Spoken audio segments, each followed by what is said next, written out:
সিরাতুন নবী সাল্লাল্লাহু আলাইহি ওয়াসাল্লাম মাহফিলের সম্মানিত প্রধান অতিথি, মঞ্চে উপবিষ্ট বিশিষ্ট আলেমে দ্বীন, খেলাফত মজলিস যুক্তরাজ্য শাখার সংগ্রামী সভাপতি হযরত মাওলানা সাদিকুর রহমান সাহেব, মঞ্চে উপবিষ্ট বিশিষ্ট আলেমে দ্বীন এবং বিশিষ্ট রাজনীতিবিদ হযরত মাওলানা শাহ মিজানুল হক, সম্মানিত দিনী ভাইয়েরা, আল্লাহ সুবহানাহু ওয়া তাআলার দরবারে লক্ষ কোটি শুকরিয়া আদায় করছি, যিনি আমাদেরকে আজকে বিশ্বনবীর আলোচনা করার, বিশ্বনবী সম্পর্কে জানার, শোনার এবং বোঝার মতো একটি গুরুত্বপূর্ণ মাহফিলে শরীক হওয়ার তৌফিক দান করেছেন। এজন্য আমরা দিল থেকে শুকর আদায় করি আলহামদুলিল্লাহ। আলহামদুলিল্লাহ।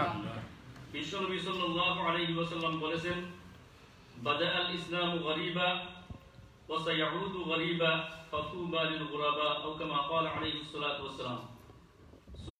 সহিহ মুসলিম শরীফের হাদিস, আল্লাহর রাসূল বলেছেন, ইসলাম নিতান্ত অসহায়, নিঃস্ব এবং সঙ্গীহীন অবস্থায় তার যাত্রা শুরু করেছিল।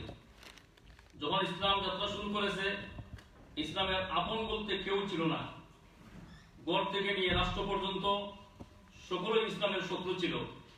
আল্লাহর নবী যখন একত্ববাদে দাওয়াত দেওয়ার জন্য, রিসালাতে দাওয়াত দেওয়ার জন্য রাস্তাঘাটে, হাটে, মাঠে, বাজারে যাইতেন, তখন নিজের গড়ের লোক আবু লাহাব রাসূলের পিছু পিছু হাঁটিয়া মানুষদেরকে বলতো, ইন্নাহু কাযযাব, সে হচ্ছে একজন মিথ্যুক, তোমরা তার কথা শুনিও না, তার সম্পর্কে আমি সবচেয়ে ভালো জানি, সে আমার আপন ভাতিজা।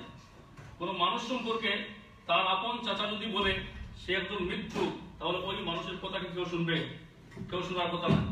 এভাবে রাসূল করিম সাল্লাল্লাহু আলাইহি ওয়াসাল্লাম পদে পদে, ধাপে ধাপে, গড় থেকে, আপনজন থেকে, সোসাইটি থেকে, সমাজ থেকে, রাষ্ট্র থেকে, সর্বক্ষেত্রে আল্লাহর রাসূল বাধাগ্রস্ত হয়েছে। রাসূল করিম সাল্লাল্লাহু আলাইহি ওয়াসাল্লাম বলেছেন, ওয়া সায়াউদু গরীবা, ইসলাম যেভাবে তার যাত্রা শুরু করেছিল, অচিরেই সেই ইসলাম আবার নিঃস্ব, অসহায় হয়ে পড়বে। গোটা বিশ্বে ইসলামের আপন বলতে কেউ থাকবে না। আজকে আমরা দেখছি গোটা বিশ্ব জুড়ে মুসলমান নিধনের এক মিশন চলতেছে। আজকে মুসলমানরা নির্যাতিত হচ্ছেন ইন্ডিয়াতে, ফিলিস্তিনে মুসলমান নির্যাতিত হচ্ছেন, চায়নায় মুসলমান নির্যাতিত হচ্ছেন, সেন্ট্রাল আফ্রিকায়, বার্মায়। আজকে গোটা বিশ্ব জুড়ে শুধু মুসলমানদের কান্না আর কান্না। এই অবস্থায় আমাদের করণীয় কি? আমাদেরকে নবী করিম সাল্লাল্লাহু আলাইহি ওয়াসাল্লাম সেই করণীয় বিষয় সম্পর্কেও আল্লাহর রাসূল সুস্পষ্ট নির্দেশনা দিয়ে গেছেন। আল্লাহর রাসূল বলছেন, ফাতুবা লিল গুরাবা, সেই দুঃসময়ে, ইসলাম মিলনের সেই চূড়ান্ত মুহূর্তে যে সমস্ত মানুষ পৃথিবীতে ইসলামকে টিকিয়ে রাখার জন্য, ইসলামের আওয়াজকে গ্রহণ করার জন্য, আল্লাহর দ্বীনকে প্রতিষ্ঠা করার জন্য তারা তাদের জান দিয়ে, তাদের মাল দিয়ে, তাদের শ্রম দিয়ে, সময় দিয়ে, সব কিছু দিয়ে তারা চেষ্টা করবে, তাদের জন্য হচ্ছে সুসংবাদ। আমরা তার প্রতিশ্রুতি, তার প্রতিফলন পাই কোরআনে কারীমের একটি আয়াতে। আল্লাহ বলছেন, ইন্নাল্লাহা ইশতারা মিনাল মুমিনিনা আনফুসাহুম ওয়া আমওয়ালাহুম বিআন্না লাহুমুল জান্নাহ ইউকাতিলুনা ফি সাবিলিল্লাহ ফায়াকতুলুনা ওয়া ইউকতালুন, নিশ্চয় আল্লাহ মুমিনদের জান এবং মালকে কিনে নিয়েছেন জান্নাতের বিনিময়ে। তাদের দায়িত্ব হচ্ছে তারা আল্লাহর রাস্তায় লড়বে, তারা শত্রুদেরকে মারবে এবং সে পথে মরবে। আমরা জানি বিশ্বনবী মুহাম্মদ সাল্লাল্লাহু আলাইহি ওয়াসাল্লাম মুতার যুদ্ধে যখন শত্রুদের থেকে আক্রান্ত হওয়ার ভয়ে দেখছিলেন, আল্লাহর রাসূল 3000 সৈন্যকে সারিবদ্ধভাবে দাঁড় করিয়ে বলছিলেন, যায়েদ ইবনে হারিসা, তুমি হচ্ছ নেতা, তুমি মুসলমানদেরকে নেতৃত্ব দিবে। আল্লাহর রাসূল বলছেন, হে যায়েদ ইবনে হারিসা, যদি তোমার পরে তুমি যদি মারা যাও, তাহলে তোমার পরে জাফর ইবনে আবি তালিব সে নেতৃত্ব দিবে। যদি জাফর ইবনে আবু তালিব সেও যদি মারা যায়, তাহলে আব্দুল্লাহ ইবনে রাওয়াহা সে নেতৃত্ব দিবে। সাহাবায়ে কেরামের বুঝতে আর বাকি থাকে নাই, রাসূল পরপর 3 জন আমিরের কথা বলছেন। একটা সংগঠনের, একটা জিহাদের নেতৃত্ব দেওয়ার জন্য আসলে আমির কয়জনের প্রয়োজন হয়? একজন না তার চেয়ে বেশি? একজন। কিন্তু রাসূল পরপর 3 জন সাহাবীর নাম উল্লেখ করেছেন। সাহাবায়ে কেরাম বুঝতে পারছেন যে আর এই 3 জনের মধ্যে কেউ ফিরে আসবেন না। যেহেতু আল্লাহর রাসূল বলছেন, ওই 3 জন বিদায় হয়ে গেলে তোমরা পরবর্তী আমির তোমরা নিজেদের মধ্যে থেকে নিযুক্ত করে নিও। যায়েদ ইবনে হারিসা রাদিয়াল্লাহু আনহু তিনি বললেন, ইয়া রাসূলুল্লাহ, আপনি সুস্পষ্ট ঘোষণা দিয়েছেন, এখন আমার আর ঘরে যাওয়ার প্রয়োজন নাই, আপনিই আমার পিতা। আর আম্মা জান আয়েশা রাদিয়াল্লাহু তাআলা আনহা ঘর থেকে আপনার কথা শুনেছেন, আমার এখানে বিদায় হয়ে গেছে, আমি জিহাদে যাওয়ার জন্য প্রস্তুত। জাফর ইবনে আবু তালিব রাদিয়াল্লাহু আনহু বললেন, ইয়া রাসূলুল্লাহ, আপনি যেহেতু আমাকে বলছেন আমি আমার ঘরে গিয়ে বিদায় নিয়ে আসি, আমি যাচ্ছি আমার ঘরে। তিনি ঘরে গেলেন, আর ঘরে গিয়ে বললেন, হে আমার প্রিয়তমা স্ত্রী, রাসূল আমার নাম ঘোষণা করেছেন এবং আমার নামের পরে আরেকজন লোকের কথা বলছেন, সে নেতৃত্ব দিবে। সেটাই প্রমাণিত হয় যে আমার আর এই যুদ্ধ থেকে ফিরে আসা সম্ভব হবে না। হয়তো তোমার সাথে আজকে এই শেষ দেখা, আমি আজকে হয়তো তোমার কাছ থেকে বিদায় নিয়ে নিচ্ছি। যদি আমি মারা যাই, তাহলে আমি যে পথে পরিচালিত হচ্ছি, আমার সন্তানদেরকেও তুমি সেই পথে পরিচালিত করিও। হযরত জাফর ইবনে আবু তালিব রাদিয়াল্লাহু আনহুর মুখ থেকে এই কথাটা শুনে গলা কাটা একটা মুরগের মতো ছটফট করে শুধু সিয়াব বলছিলেন, যেহেতু আল্লাহ রাসূল আপনার নাম বলেছেন, সুতরাং আমার আপনাকে বারণ দেবার কোনো শক্তি নাই। শুধু আপনার দরবারে আমার একটাই অনুরোধ, আল্লাহর কাছে আমি ফরিয়াদ করি, আল্লাহ যেন আপনাকে গাজী হিসেবে ফিরিয়ে নিয়ে আসেন। জাফর ইবনে আবু তালিব রাদিয়াল্লাহু আনহু উনি খামা থেকে তরবারি বের করে তরবারির উল্টা দিক দিয়ে মৃদু আঘাত করে ওয়াইফকে বললেন যে, হে প্রিয়তমা স্ত্রী, আল্লাহ রাসূল যখন বলেছেন আমার পরে আরেকজন নেতৃত্ব দিবে, সেখানে সুস্পষ্ট হয়ে গেছে আমি আর গাজী হয়ে ফিরে আসবো না, আমি শহীদ হয়ে যাব। রাসূলের ইচ্ছার বিরুদ্ধে তুমি দোয়া করো না, দোয়া করো আল্লাহ যেন আমাকে জান্নাতি বাসী বানান। এই কথা বলেই তিনি যুদ্ধের দিকে রওনা হয়ে গেলেন।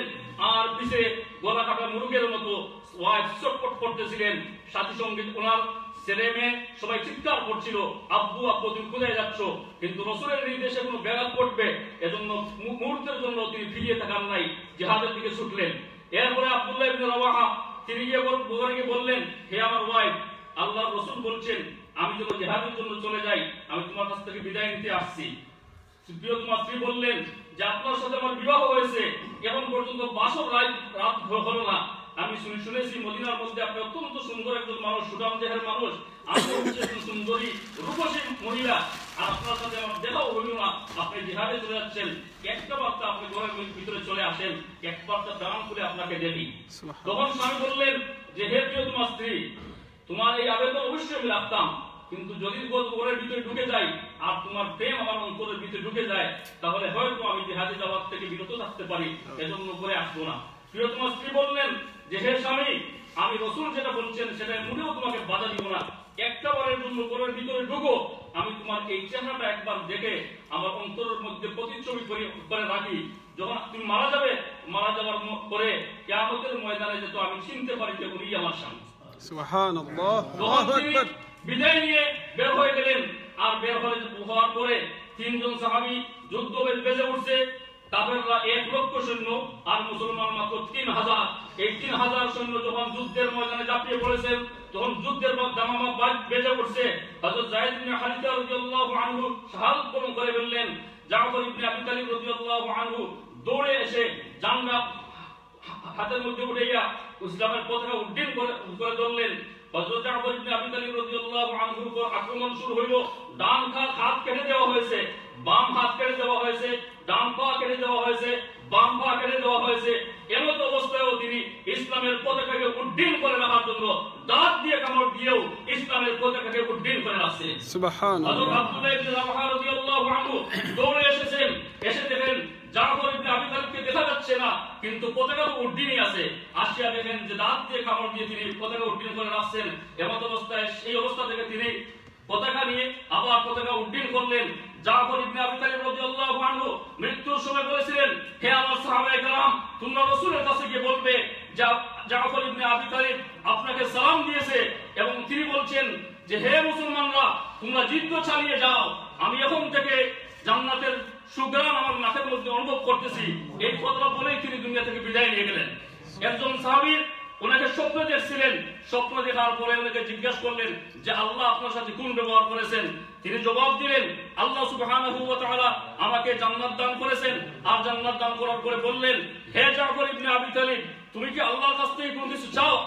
তখন জাফর ইবনে আবু তালিব বললেন, হে আল্লাহ, আমি আর কিছুই চাই না, আমি একটা জিনিসই চাই যে পৃথিবীর মধ্যে আমি আবারও ফিরে যাব আর রাসূলের নির্দেশ অনুযায়ী আমি যুদ্ধ করব, আর যুদ্ধ করে আমি শাহাদাত বরণ করে আবার তোমার কাছে ফিরে আসবো। এই ছিল সাহাবায়ে কেরামের সংগ্রাম, এই ছিল সাহাবায়ে কেরামের প্রতিজ্ঞা। এজন্য গুটি কয়েকজন সাহাবী অর্ধ পৃথিবী শাসন করে গোটা বিশ্বের বুকে মুসলমানদের মান, মুসলমানদের ইজ্জত, মুসলমানদের আবরুকে হেফাজত করেছিলেন। আজকে আমরা কোটি কোটি লক্ষ লক্ষ মিলিয়ন মিলিয়ন মুসলমান হওয়ার পরেও আজকে গোটা পৃথিবীতে আমরা পরাজিত, আমরা আক্রান্ত, আমরা নির্যাতিত, নিপীড়িত। রাসূল বলেছেন দুটি কারণে তা হবে, একটি হচ্ছে মৃত্যুর ভয় আর আরেকটি হচ্ছে দুনিয়ার মহব্বত। আজকে আমরা ইসলামকে ভালোবাসি, ইসলামের জন্য আজকে জব ছাড়তে রাজি নয়, ইসলামের জন্য একটা টিউশনি ছাড়তে রাজি নয়, তাহলে ইসলাম কায়েম হবে কিভাবে? তাই সংগ্রামী ভাইরা, আজকের এই সিরাত মাহফিল থেকে আমরা প্রতিজ্ঞা করি, আমরা যতদিন পর্যন্ত গোটা বিশ্বের মুসলমানদের নিরাপত্তার বিধান না হবে, মুসলমানরা সংরক্ষিত না হবে, ততক্ষণ পর্যন্ত আমরা কোনো পিছপা হব না। হয়তো জান দিব, নতুবা আল্লাহর রাস্তায় আমরা শহীদ হব, সবাই বলে ইনশাআল্লাহ। ইনশাআল্লাহ। আজকের এই সিরাত মাহফিলের সেই প্রতিজ্ঞাকে সামনে রেখে সকলকে শেষ পর্যন্ত সিরাত মাহফিলের আলোচনা শোনার জন্য এবং সিরাত মাহফিল থেকে উপকৃত হওয়ার জন্য উদাত্ত আহ্বান জানিয়ে আমি আমার শুভেচ্ছা বক্তব্য শেষ করছি।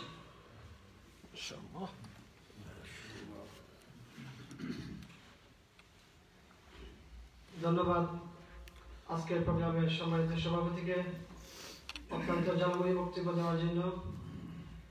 এর পর্যায়ে আজকের সিরাত প্রোগ্রামে সংক্ষিপ্ত বক্তব্য নিয়ে আসার জন্য অনুরোধ করছি। আজকের এই প্রোগ্রামকে সাকসেস করার জন্য যে কয়েকজনের মধ্যে একজনে শ্রম এবং চেষ্টা করেছেন, তিনি হচ্ছেন মৌলানা নজরুল আহমদ ফুজাইল। নজরুল আহমদ ফুজাইল ভাইকে, ফুজাইল আহমদ নজরুল ভাইকে আলোচনা রাখার জন্য অনুরোধ করছি।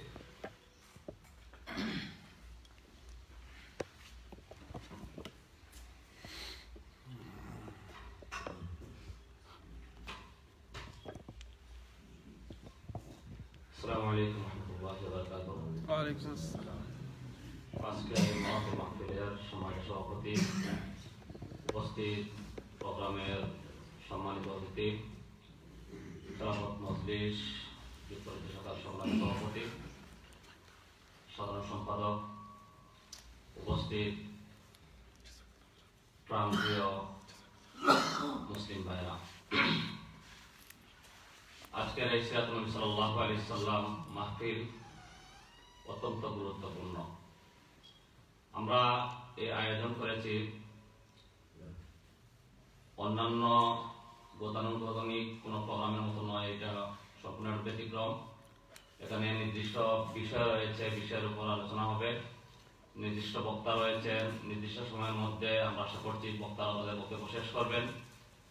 আমার যেহেতু সুযোগ দেওয়া হয়েছে কথা বলার জন্য, আমি এক কথা বলতে চাই, আমরা সবসময় আমরা এটা বলি যে মহানবী সাল্লাল্লাহু আলাইহি সাল্লামের আদর্শ বাস্তবায়ন ছাড়া সমাজে শান্তি আসা সম্ভব নয়। এটা আমরা বক্তৃতায় বলি, লিখনিতে লিখি এবং কথাবার্তায় বলি ঠিকই, কিন্তু আমরা আসলে আজকে আমরা উদাহরণ করতে হবে যে আমরা রাসূলের আদর্শ সমাজে প্রতিষ্ঠা করার আগে আমার মাঝে, আমার পরিবারের মাঝে রাসূলের আদর্শ আছে কিনা সেটা আমাকে দেখতে হবে। প্রিয় ভাইরা, যদি আমি আমার নিজের মাঝে রাসূলের আদর্শ না থাকে, আমার পরিবারের মধ্যে যদি রাসূলের আদর্শ না থাকে, তাহলে সমাজে রাসূলের আদর্শ প্রতিষ্ঠা করা সম্ভব নয়। প্রিয় ভাইরা, রাসূল সাল্লাল্লাহু আলাইহি ওয়াসাল্লামের আদর্শ কি ছিল? অনেক ব্যাপক বিষয়, সারা দিন সারা রাত আলোচনা করলে শেষ হবে না। এক সাহাবী আবু দারদা রাদিয়াল্লাহু তাআলা বলতেছেন, তার একটা হাদিসে বর্ণিত যে রাসূল সাল্লাল্লাহু আলাইহি ওয়াসাল্লামের কাছে এক লোক এসে বলল, ইয়া রাসূলুল্লাহ সাল্লাল্লাহু আলাইহি ওয়াসাল্লাম, আমার হৃদয়টা অত্যন্ত কঠিন। রাসূল সাল্লাল্লাহু আলাইহি ওয়াসাল্লাম বললেন, তোমার হৃদয় কি কোমল করতে চাও, মানে নরম করতে চাও? তো লোকটি বলল, ইয়েস, আমার দিলটা আমার নরম করতে চাই, রহমওয়ালা দিল আমরা যেটা বলি এটা করতে চাই। তো রাসূল সাল্লাল্লাহু আলাইহি ওয়াসাল্লাম বললেন, তাহলে তুমি একটা কাজ করতে হবে। কাজ কি? যে তুমি এতিম বাচ্চাদেরকে তুমি আদর করিও, স্নেহ করো, ভালোবাসা দিও, তাদেরকে খাবার দান করো, তখন তোমার দিল নরম হয়ে যাবে। প্রিয় ভাইরা, দেখেন আমরা আজকে যদি এই দিকটা যদি চাই তাহলে দেখবো আমার চারপাশে কত এতিম অসহায় শিশু বাচ্চারা রয়েছে, আমার বাড়িতে রয়েছে, আমার ফ্যামিলিতে রয়েছে, আমার আত্মীয়স্বজনে রয়েছে। আমরা আজকে দেশে আছি, খুব ভালো পরিবেশে আছি, টাকা পয়সার কিছুই অভাব নেই, কিন্তু দেখেন আজকে আমার বাড়িতে আমার চাচাতো ভাই, ছেলে মেয়ে, আমার বোনের ছেলে মেয়ে অনেক অসহায়, লেখাপড়া করতে পারতেছে না, খাইতে পারতেছে না, কাপড় চোপড় পোশাক পরিধান কিছু করতে পারতেছে না। আমরা কি খোঁজ নিয়েছি একবার? না। তাহলে রাসূলের আদর্শ যদি প্রতিষ্ঠা করতে হয়, রাসূলের আদর্শ যদি বাস্তবায়ন করতে হয়, তাহলে এই সব বিষয়গুলোকে আমাদেরকে খেয়াল রাখতে হবে। রাসূল সাল্লাল্লাহু আলাইহি ওয়াসাল্লাম যে আদর্শর কথা বলে গেছেন এবং যে আদর্শ সমাজে বাস্তবায়ন করে দিয়েছিলেন সেই খুলাফায়ে রাশিদিনের যুগে, সেই আদর্শকে যদি আমরা প্রতিষ্ঠা করতে হয় তাহলে আমাদেরকে পুরোপুরিভাবে আমার ব্যক্তি জীবনে রাসূলের আদর্শ বাস্তবায়ন করতে হবে, সাথে সাথে পারিবারিক জীবনে রাসূলের আদর্শ প্রতিষ্ঠিত করতে হবে। তারপর ইনশাআল্লাহ আমার বিশ্বাস সমাজে রাসূলের আদর্শ প্রতিষ্ঠা করা অসম্ভব কিছু নয়। আসুন আমরা রাসূলের আদর্শ বাস্তবায়নে আমরা সবাই নিজে থেকে শুরু করি, পরিবার থেকে শুরু করি, এরপর আমরা সমাজ ছড়িয়ে দিই। সে আশা প্রত্যাশা ব্যক্ত করে সবাইকে আন্তরিক মোবারকবাদ জানিয়ে আমার সংক্ষিপ্ত কথা শেষ করছি। আসসালামু আলাইকুম ওয়া রাহমাতুল্লাহি ওয়া বারাকাতুহু।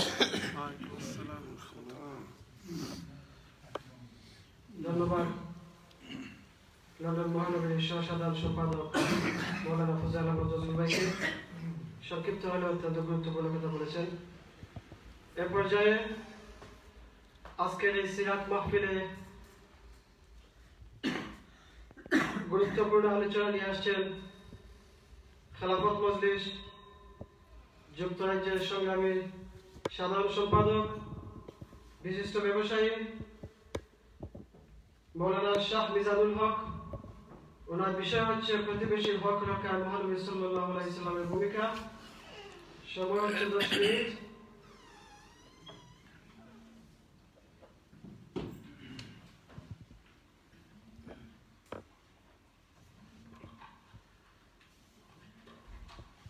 আলহামদুলিল্লাহ রাব্বিল আলামিন ওয়াল আকিবাতু লিল মুত্তাকিন والصلاة والسلام على خير خلقه سيدنا محمد وآله وأصحابه أجمعين। প্রান্তীয় সংগঠন খেলাফত মজলিসের লন্ডন সিটি ব্রাঞ্চের উদ্যোগে আজকের এই সিরাতুন নবী মাহফিলের সভাপতি, উপস্থিত নেতৃবৃন্দ, সংগঠনের সর্বস্তরের কর্মী ভাইয়েরা, সম্মানিত তাওহীদি জনতা, নবী মুহাম্মদুর রাসূলুল্লাহ সাল্লাল্লাহু আলাইহি ওয়াসাল্লামের ঐতিহাসিক জীবন থেকে যে বিষয়টি আমাকে নির্ধারণ করা হয়েছে ইতিমধ্যেই আপনারা শুনেছেন, প্রতিবেশীর হক রক্ষায় মহানবী সাল্লাল্লাহু আলাইহি ওয়াসাল্লাম। দিনী ভাইরা,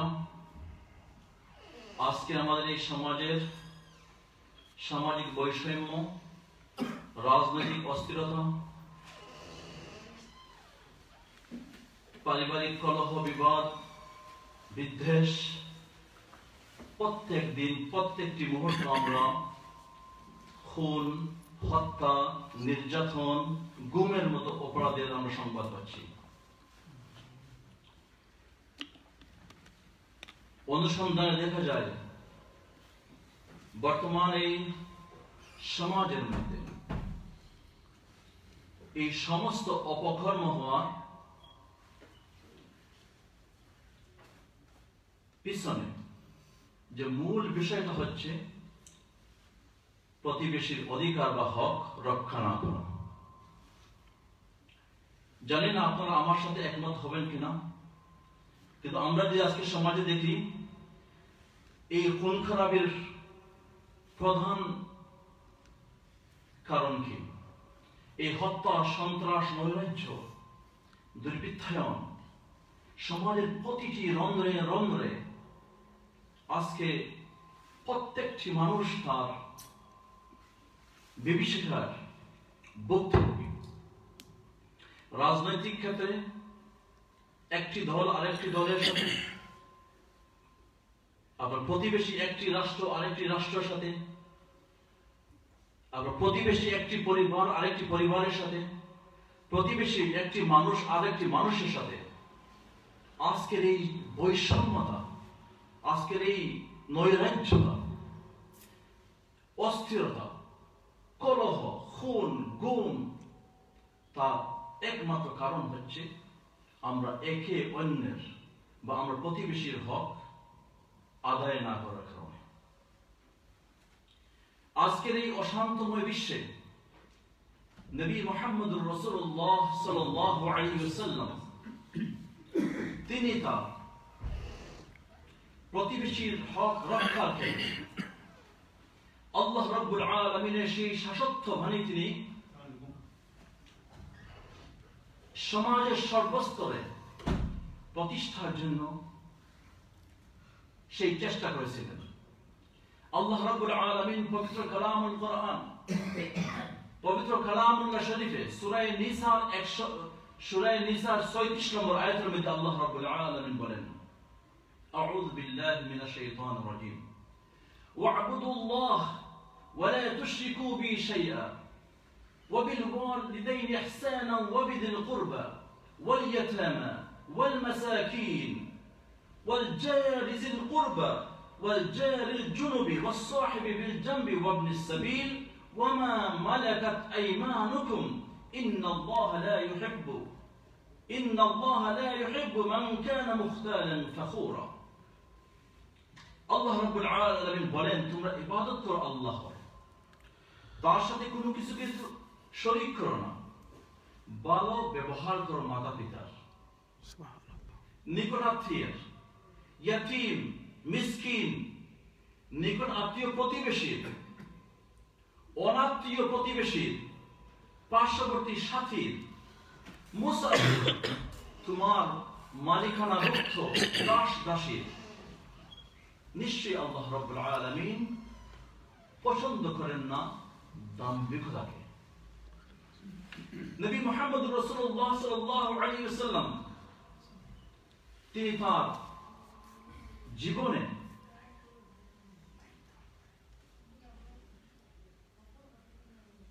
প্রতিবেশীর যেভাবে তিনি খবর রাখতেন, সমাজের সর্বস্তরের মানুষের খবর রাখতেন, নবী মুহাম্মদুর রাসূলুল্লাহ সাল্লাল্লাহু আলাইহি ওয়াসাল্লাম মদিনায় যে সময় তিনি অবস্থান করলেন, তখন কিন্তু আনসার এবং মুহাজির সাহাবীরা তার আনসার এবং মুহাজিররা ওনার প্রতিবেশী ছিল। হযরতে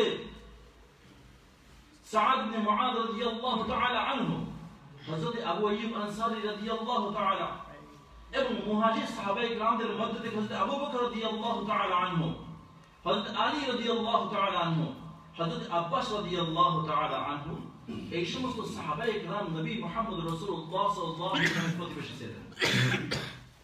সবচেয়ে সুন্দর একটি বিষয় হচ্ছে এই জায়গাতে নবী মুহাম্মদ রাসূলুল্লাহ সাল্লাল্লাহু আলাইহি ওয়াসাল্লামের প্রতিবেশী ছিলেন বনু নাজ্জার গোত্রের লোক। নবী মুহাম্মদ রাসূলুল্লাহ সাল্লাল্লাহু আলাইহি ওয়াসাল্লাম যে সময় ওনার ঘর থেকে বের হতেন, তখন তার ব্যবহারের কারণে সেই বনু নাজ্জার গোত্রের ছোট ছোট ছেলে মেয়েরা নবী মুহাম্মদ রাসূলুল্লাহ সাল্লাল্লাহু আলাইহি ওয়াসাল্লামের শানে ওরা গান গাইতো। কি বলতো?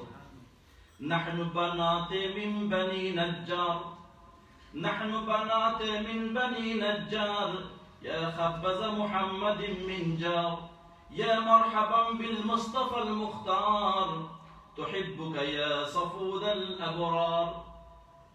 হে বনি নাজ্জার, হে নবী মুহাম্মদ সাল্লাল্লাহু আলাইহি ওয়াসাল্লাম, আমরা আপনার প্রতিবেশী হয়ে আমরা কি আমরা আনন্দিত, আমরা গর্বিত, আমরা গর্ব করছি। নবী মুহাম্মদ রাসূলুল্লাহ সাল্লাল্লাহু আলাইহি ওয়াসাল্লাম তার জবাবে কি বলতেন?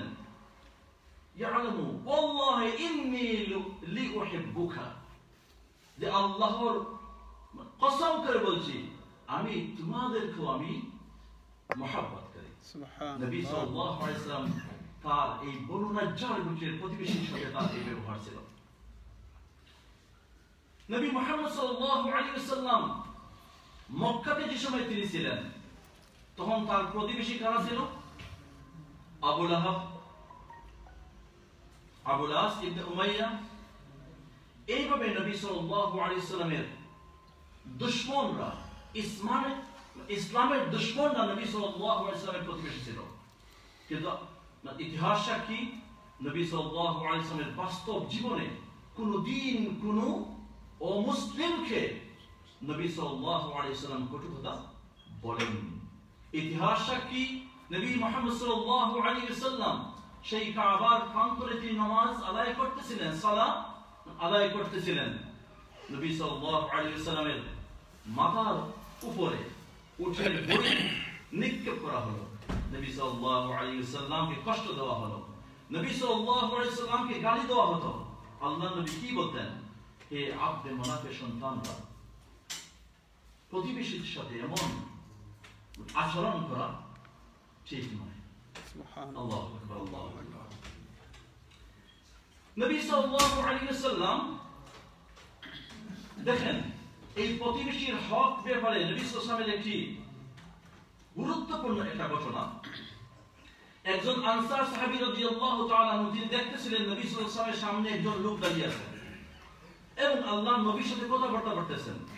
এই সাহাবী অনেক দূর থেকে তিনি দেখতেছেন যে আল্লাহর নবী দীর্ঘক্ষণ পর্যন্ত দাঁড়িয়েছিলেন। এই দীর্ঘক্ষণ পর্যন্ত দাঁড়িয়ে থাকার পরে আল্লাহর নবী সাল্লাল্লাহু আলাইহি ওয়াসাল্লাম যে সময় এই ব্যক্তি থেকে উনি ফিরত আসলেন, নবী সাল্লাল্লাহু আলাইহি ওয়াসাল্লামকে এই ব্যক্তি জিজ্ঞাসা করলেন, ইয়া রাসূলুল্লাহ সাল্লাল্লাহু আলাইহি ওয়াসাল্লাম, আপনার সামনে একজন ব্যক্তি এতক্ষণ পর্যন্ত আপনাকে দাঁড়িয়ে রাখলো, আমার তো দেখতে অনেক কষ্ট হয়েছে। তো আল্লাহর নবী জিজ্ঞাসা করলেন, তুমি কি দেখেছো উনি কে? আমি দেখেছি একজন মানুষ, কিন্তু আমি তো চিনি না। তুমি কি জানো তিনি কে? তিনি বলেন, না আমি তো জানি না তিনি কে।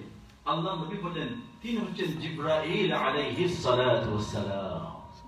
তুমি কি জানো এই জিবরাইল আলাইহিস সালাতু ওয়াস সালাম তিনি আমাকে দাঁড় করিয়ে কি বলেছেন?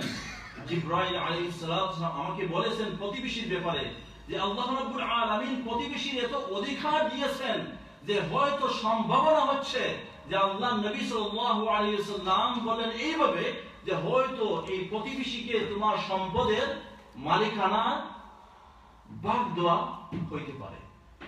এই সম্পর্কে নবী সাল্লাল্লাহু আলাইহি ওয়াসাল্লামের অত্যন্ত সুন্দর একটি হাদিস, মা যালা জিবরিল ইউসিনি বিল জার, যে জিবরিল আসলেন এবং আমাকে ওসিয়ত করলেন, হাত্তা জানানতু আন্নাহু সাইওয়ারিসুহু, যে আমার ধারণা হচ্ছে যে এই প্রতিবেশী কে হয়তো সম্পদের মালিকে আমার সম্পদের মালিকানার অন্তর্ভুক্ত করা হবে। এবং দেখেন আমরা যারা মাদ্রাসাতে লেখাপড়া করেছি, সুফা হক্কা সুফা, যে আপনার একটা জায়গা বা জমি যদি আপনার বিক্রি করতে হয় এবং পার্শ্ববর্তী কোনো মানুষের আপনার এই জায়গাটা বিক্রি করবেন, তখন শরীয়ত কি বলে? প্রথমত ওনাকে আপনার জিজ্ঞাসা করতে হবে, এর পরবর্তী সময় আপনি ওইটা বিক্রি করবেন। এর থেকে আমরা অনুমান করতে পারি যে নবী সাল্লাল্লাহু আলাইহি ওয়াসাল্লাম প্রতিবেশীর সাথে কি একজন আপনার প্রতিবেশীর কি হক বা অধিকার রয়েছে। নবী সাল্লাল্লাহু আলাইহি ওয়াসাল্লাম হাদিসে পাকের মধ্যে বলেন একজন প্রতিবেশী হিসেবে সে কি আচরণ আপনার কাছ থেকে পাওয়া প্রয়োজন। আল্লাহ নবী বলেন, মান কানা ইউমিনু বিল্লাহি ওয়াল ইয়াউমিল আখির ফালইহসিন ইলা জারি, যে ঈমান রাখো এবং আল্লাহর উপর বিশ্বাস করো, তোমার উচিত হবে যে তুমি ভালো ব্যবহার করবে কার সাথে? প্রতিবেশীর সাথে। দেখেন এই প্রতিবেশী কারা? এই প্রতিবেশী আপনার আল্লামা ইবনে হাজার আসকালানী রাহমাতুল্লাহি আলাইহি তিনি বলেছেন যে প্রতিবেশী তিন ধরনের হয়। এক ধরনের আপনার সে মুসলমান নয়, অমুসলমান প্রতিবেশী। দ্বিতীয় সে মুসলমান এবং প্রতিবেশী। তৃতীয় সে মুসলমান আত্মীয় এবং প্রতিবেশী। আল্লামা ইবনে হাজার আসকালানী রাহমাতুল্লাহি আলাইহি বলেন যে প্রতিটি প্রতিবেশী আপনার কাছে তার অধিকার বা হক রাখে আপনার কাছ থেকে কি পাওয়ার? ভালো ব্যবহার। সময় প্রায় শেষ হওয়ার পথে। সুধীবৃন্দ, দ্বীনি ভাইরা, নবী সাল্লাল্লাহু আলাইহি ওয়াসাল্লামের একটি কঠিন হাদিস রয়েছে, যে হাদিসের মধ্যে নবী সাল্লাল্লাহু আলাইহি ওয়াসাল্লাম বলেছেন যে যদি কোনো মানুষ প্রতিবেশীর বাড়ি থেকে সে চুরি করে, তো সে অন্য চুরি করার কারণে তার যে গুনাহ হবে, সেই প্রতিবেশীর বাড়িতে সে চুরি করার কারণে আল্লাহ রাব্বুল আলামিন তাকে 10 গুণ গুনাহ দিবেন। যদি কোনো মানুষ জিনা করে, তো এই জিনা যে গুনাহ হবে, সে যদি কোনো প্রতিবেশী মহিলার সাথে সে জিনা করে, আল্লাহ নবী সাল্লাল্লাহু আলাইহি ওয়াসাল্লাম বলেন তাকে 10 গুণ আর বর্ধিতভাবে তাকে গুনাহ দেওয়া হবে। নাউযুবিল্লাহ। নাউযুবিল্লাহি মিন যালিক। এই হচ্ছে প্রতিবেশীর হক। আমরা সবাই ইনশাআল্লাহ তাআলা নবী সাল্লাল্লাহু আলাইহি ওয়াসাল্লাম এই জীবন বৃত্তান্ত এবং তার জীবন থেকে আমরা শিক্ষা নেওয়ার আমরা চেষ্টা করি। এবং দেখেন, প্রতিবেশীর সম্পর্কে আল্লাহ রাব্বুল আলামিন কোরআনে পাকের মধ্যে একটি গুরুত্বপূর্ণ আয়াত আপনাদের সামনে আমি তুলে ধরার চেষ্টা করছি। আনিল মুজরিমিনা মা সালাকাকুম ফি সাকর ক্বালু লাম নাকু মিনাল মুসাল্লিন ওয়া লাম নাকু নুতঈমুল মিসকিন। যে মুজরিমিনদেরকে প্রশ্ন করা হবে যে তোমরা সাকার নামীয় জাহান্নামের মধ্যে তোমরা কেন প্রবেশ করেছো, তখন তারা বলবে কি? ক্বালু লাম নাকু মিনাল মুসাল্লিন ওয়া লাম নাকু নুতঈমুল মিসকিন। আমি নামাজের ব্যাপারে আমার গাফলতি ছিল এবং মিসকিনদের খাওয়ানোর ব্যাপারে আমার গাফলতি ছিল। নবী সাল্লাল্লাহু আলাইহি ওয়াসাল্লাম একটি হাদিসের মধ্যে বলেন, যে ব্যক্তি সে রাত্রে পেট ভরে সে খাবার খেল এবং তার পার্শ্ববর্তী মানুষ উপোস থেকে সে ঘুমালো, আল্লাহ নবী বলেন আল্লাহে লা ইউমিনু লা ইউমিনু লা ইউমিনু, সে ব্যক্তি মুমিন নয়, মুমিন নয়, মুমিন নয়।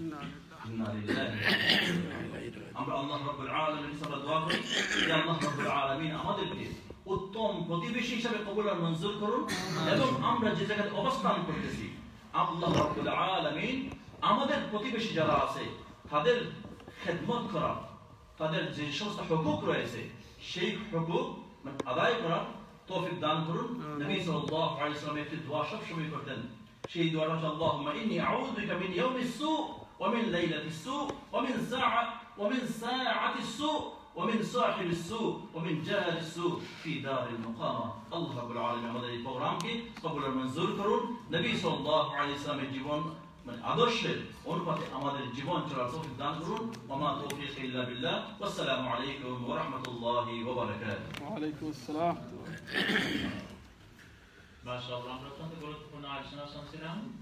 খালাওয়াত মসজিদ কর্তৃক সম্মানিত সাধারণ সম্পাদক বিশিষ্ট আলিম শাহপুরা সাধারণ মসজিদের সাবেক ইমাম খতিব বাংলাদেশী মুসলিম ইউকের সম্মানিত সাধারণ সম্পাদক হযরত মাওলানা শাহ মিজানুর হকের কাছ থেকে সম্মানিত ভাইরা, আপনারা দেখছেন আমাদের কুষ্টিয়া নিদর্শন আলো বিষয়বস্তু একটু আলোচনা হবে। এরপর আমরা একজন ভাইকে সংক্ষিপ্ত হইল সুযোগ দেব। সম্মানিত ভাইরা, আমরা বলতে চাই ছাত্র মজলিস খালাফত মজলিস আমাদেরকে কি দিয়েছে।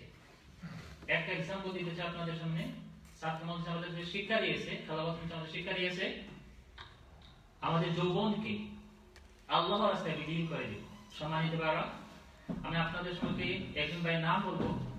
আমি নিজেই সাক্ষী, উনি প্রায় ৭ম ক্লাস থেকে ওনার যৌবনকে আল্লাহর রাস্তায় ছাত্র মজলিসের পিছনে, আমাদের পিছনে, আমাদেরকে দ্বীনি লাইনে টিকানোর জন্য, ইসলামিক আন্দোলনের লাইনে নিয়ে আসার জন্য অত্যন্ত গুরুত্বপূর্ণ ভূমিকা পালন করেছেন এবং করে যাচ্ছেন। এই মুহূর্তে আমাদের সম্মুখে অত্যন্ত গুরুত্বপূর্ণ সংক্ষিপ্ত বক্তব্য রাখবেন খালাওয়াত মজলিস বারগুনা শাখার সম্মানিত সাধারণ সম্পাদক, ছাত্র মজলিস সিলেট জেলা শাখার সাবেক সভাপতি হযরত মাওলানা আফম সাহেব।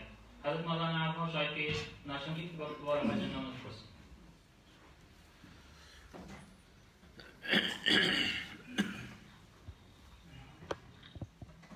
أعوذ بالله من الشيطان الرجيم. بسم الله الرحمن الرحيم. الحمد لله رب العالمين والعاقبة للمتقين والصلاة والسلام على سيد الأنبياء والمرسلين وعلى آله وأصحابه أجمعين. খালাফত মজলিস লন্ডন মহানগরী উদ্যোগে আয়োজিত আজকের এই সিরাতুন নবী সাল্লাল্লাহু আলাইহি ওয়াসাল্লাম মাহফিলের সম্মানিত সভাপতি,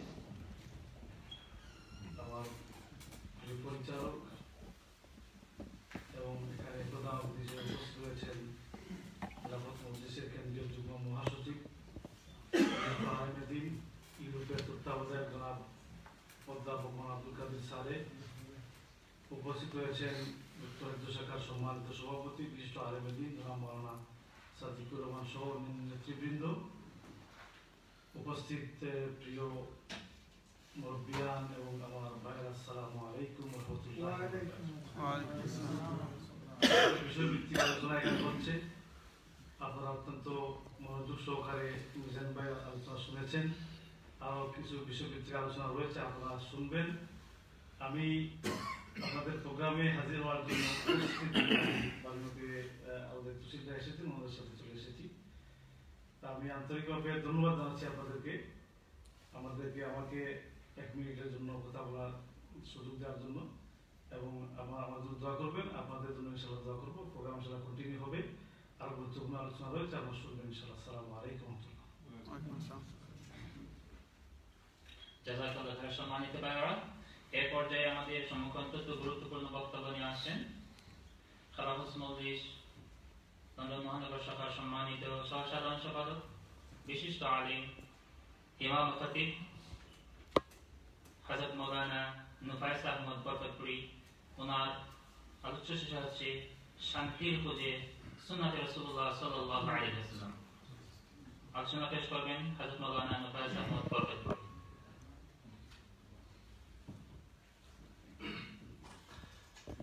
الحمد لله رب العالمين، وأصلي وأسلم على النبي الكريم وعلى آله وأصحابه ومن تبعهم بإحسان إلى يوم الدين. أما بعد، فأعوذ بالله من الشيطان الرجيم. بسم الله الرحمن الرحيم. وما أرسلناك إلا رحمة للعالمين. লন্ডন মহানগরী কর্তৃক আয়োজিত আজকের সভার সম্মানিত সভাপতি এবং উপস্থিত উলামায়ে কেরাম, সুধীবৃন্দ, আজকের এই সিরাতুন নবী সাল্লাল্লাহু আলাইহি ইসলামের মাহফিলটা খুব বেশি সাবজেক্ট ওয়াইজ বা বিষয়ভিত্তিক হচ্ছে। আর বিষয়ভিত্তিক কোনো বিষয়ে আলোচনা রাখার জন্য আসলে খুবই যোগ্যতা সম্পন্ন মানুষের প্রয়োজন। আমি মনে করি না আমার এই ব্যাপারে খুব বেশি একটা যোগ্যতা আছে। তারপরে যেহেতু নাম ঘোষণা করা হয়েছে, ইনশাআল্লাহ সংক্ষিপ্ত আকারে কয়েকটা কথা আপনাদেরকে বলার চেষ্টা করব। আল্লাহ রাব্বুল আলামিন কোরআনে পাকের মধ্যে বলেন যে আমি রাসূল সাল্লাল্লাহু আলাইহি ওয়াসাল্লাম ওয়া আরসালনাকা ইল্লা রাহমাতাল লিল আলামিন, আমি বিশ্ববাসীর জন্য রাহমা হিসাবে, মার্সি হিসাবে আমি প্রেরণ করেছি। তো রাহমা শব্দটা আসলে রাহিম থেকে আসছে। সাধারণত মাতৃগর্ভে বাচ্চা একটা ইয়ের মধ্যে থাকে, পকেটের মধ্যে থাকে, যাকে ইংলিশে প্লাসেন্টা বলা হয়ে থাকে। আমরা জানি এটা খুবই নরম। একটা বাচ্চা যখন খুব সফট থাকে, ফ্লাফি থাকে, তখন বাচ্চা ডানে বামে নড়াচড়া করে, কিন্তু কখনো আঘাত পায় না। তো যিনি হবেন রাহমাতের সাউস, যিনি হবেন মার্সির মেইন উৎস কেন্দ্র, মুহাম্মদুর রাসূল সাল্লাল্লাহু আলাইহি ওয়াসাল্লাম, তাকে আল্লাহ তাবারাকা ওয়া তাআলা রাহমাত হিসেবে প্রেরণ করেছেন। সুতরাং তার সুন্নতকে আমরা যখন ফলো করব, তখন এখানেই আমাদের জন্য শান্তি রয়েছে। শান্তির খুঁজে সুন্নতে রাসূল সাল্লাল্লাহু আলাইহি ওয়াসাল্লাম। বিষয়টা অনেক বড়, অনেক ব্যাখ্যা রাখে, কিন্তু একটা বিষয় আমাদের চিন্তা করা প্রয়োজন, আসলে অশান্তি আসে কোথা থেকে।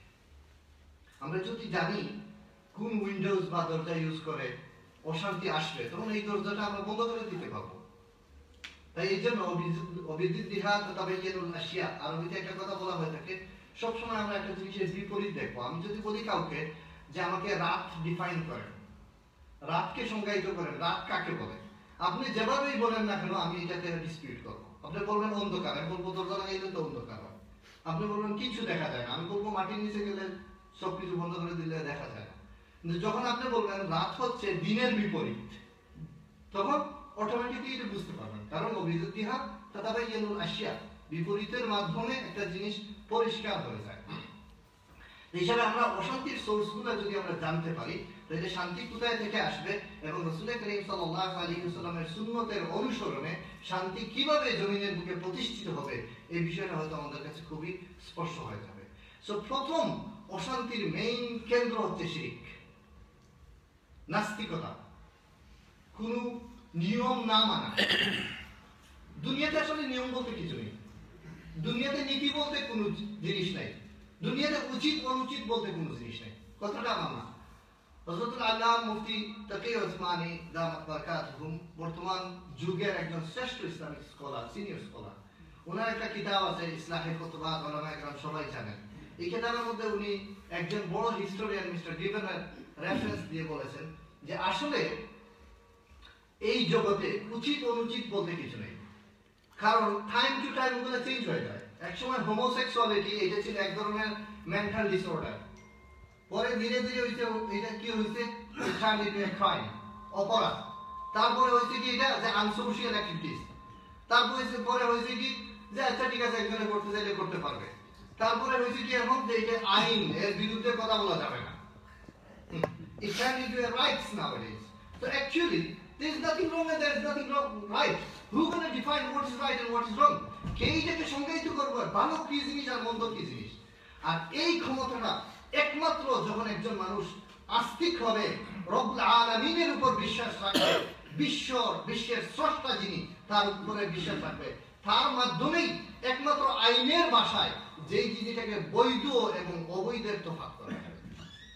আর এটা তখনই প্রতিষ্ঠিত হবে যখন একজন মানুষ শিরক ছেড়ে আল্লাহ রাব্বুল আলামিনের উপরে বিশ্বাস রাখবে। এই জন্য লুকমান হাকিম উনি ওনার ছেলেকে নসিহত করেছিলেন যে ইয়া বুনাইয়া লা তুশরিক বিল্লাহ, শিরক করো না, ইন্না শিরকা লাযুলমুন আযীম, কেননা শিরক হচ্ছে সবচেয়ে বড় জুলুম। জুলুম কাকে বলা হয়? যদি সংজ্ঞায়িত করতে যাই, ওয়াদউ শাইআ ফি গায়রি মাহাল্লিহি, যে কোনো জিনিসকে তার উপযুক্ত জায়গায় না রেখে অন্য জায়গায় রাখার নামই হচ্ছে জুলুম। তো যখনই উপযুক্ত জায়গায় না রেখে আপনি অন্য জায়গায় রাখবেন তখনই হবে জুলুম, আর এটা হচ্ছে ফাসাদ।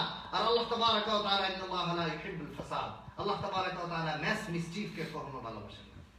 তো প্রথম সোর্স হচ্ছে অশান্তির, এটা হচ্ছে শিরক, এটা হচ্ছে কুফর, এটা হচ্ছে ইলহাদ। এই জন্য আল্লাহ রাব্বুল আলামিন এক আয়াতের মধ্যে বলেন সানুলকি ফি কুলুবিহিমুর রু'বা বিমা আশরাকু, যারা শিরক করে আল্লাহ বলেন সানুলকি, সত্যি আমি তাদের অন্তরের মধ্যে রু'ব, ভয়, ভীতি, অ্যাংজাইটি, স্ট্রেস, ডিপ্রেশন, এই সমস্ত জিনিস আমি দিয়ে দেব।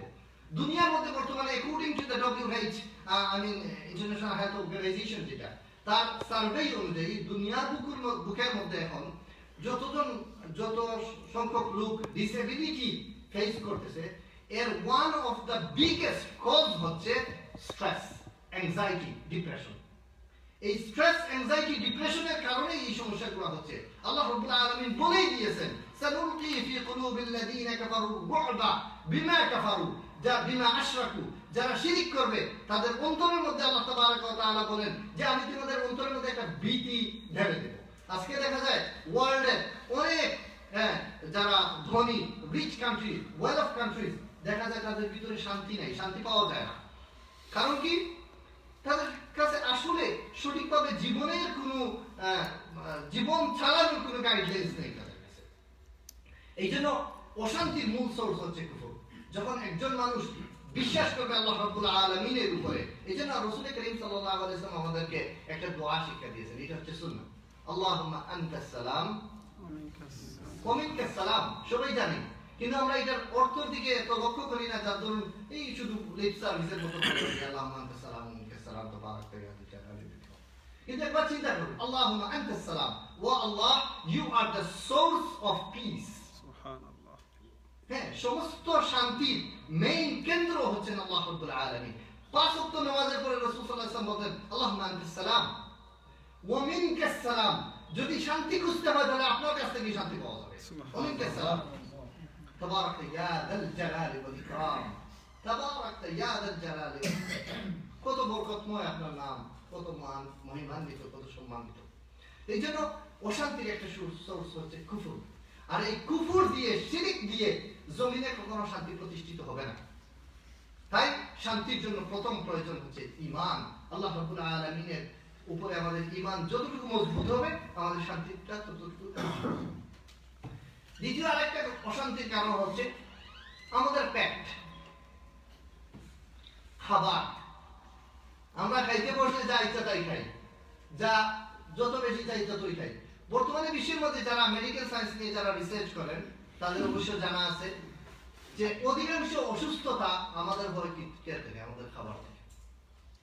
যার জন্য একবার রাসূল করিম সাল্লাল্লাহু আলাইহি ওয়াসাল্লাম বলেই ফেললেন আল মুমিনু ইয়াকুলু বিমিআন ওয়াহিদ ওয়াল কাফিরু ইয়াকুলু বিসাবআতি আমআ, আও কামা ক্বাল আলাইহি সাল্লাতু ওয়াসসালাম। বিলিভার, একজন বিশ্বাসী সবসময় একটা স্টমাক দিয়ে খায়, আর যখন একজন কাফের খায় তখন 7 স্টমাক দিয়ে খায়। আসলে এটা মেটাফরিক্যাল, which is মানে হচ্ছে তার খাবার কোনো সীমা নেই। রাসূল করিম সাল্লাল্লাহু আলাইহি ওয়াসাল্লামের সুন্নাহ আমরা সবাই জানি যে আমরা পেটের 1/3 খাবো ফুড, আর 1/3 থাকবে পানি, 1/3 সব সময় খালি থাকবে। ইউকের মধ্যে 1 in 10, 10-এর মধ্যে একজন লোক যার একটা অসুস্থতা থাকে যাকে বলে hiatus hernia. It's a sort of disease that we carry most of the time through our respiratory system. আমাদের যে খাবার খাদ্যনালী যেটা আছে এই জায়গার মধ্যে এই রোগটা হয়। এই রোগটা আসলে কি আমাদের স্টমাকের যে আপার সাইড, এখানের মধ্যে একটা কার্টিং পর্দার মতো একটা জিনিস আছে। তো ওই পর্দার মতো জিনিসটা কি করে আমরা যখন ঘুমাই তখন আমাদের খাবারকে নিচের দিকে চাপাইয়ে রাখে।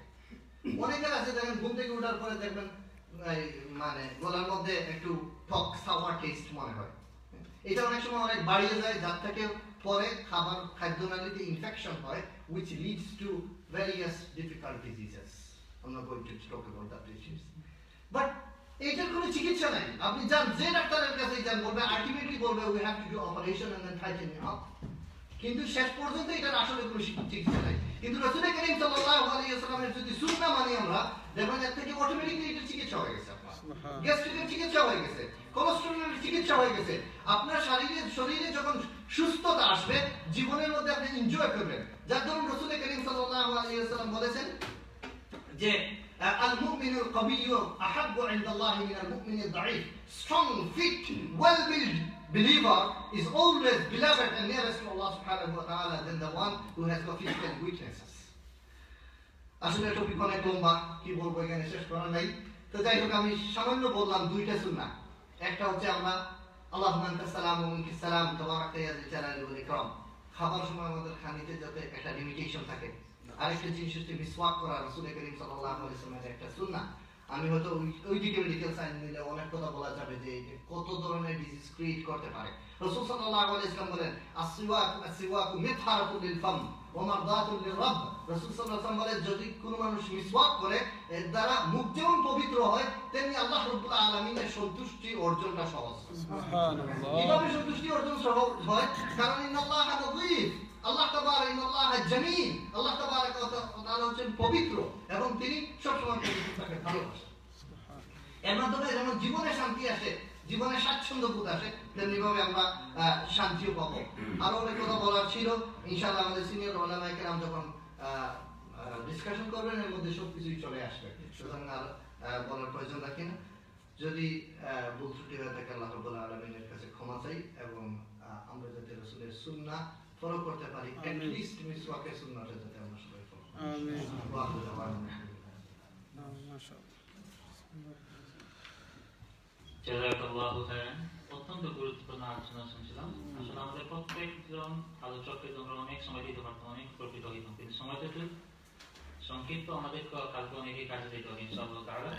সম্মানিত ভাইরা, এই পর্যায়ে অত্যন্ত গুরুত্বপূর্ণ আলোচনা নিয়ে আসবেন সাবেক ছাত্রনেতা, ইসলামী ছাত্র মজলিসের সাবেক কেন্দ্রীয় প্রতিনিধি পরিষদ সদস্য, খেলাফত মজলিস বার্মা শাখার সম্মানিত সভাপতি, বিশিষ্ট আলেম হযরত মাওলানা এনামুল হাসান সাবির ভাই। উনি বক্তব্য রাখবেন আদর্শ নায়ক হিসাবে মুহাম্মদ মুস্তাফা সাল্লাল্লাহু আলাইহি ওয়াসাল্লাম। এই টপিকটি অত্যন্ত গুরুত্বপূর্ণ আলোচনা করবেন। আদর্শ রাষ্ট্রনায়ক মুহাম্মদ মুস্তাফা সাল্লাল্লাহু আলাইহি ওয়াসাল্লাম। আসসালামু আলাইকুম ওয়া রাহমাতুল্লাহি ওয়া বারাকাতুহু।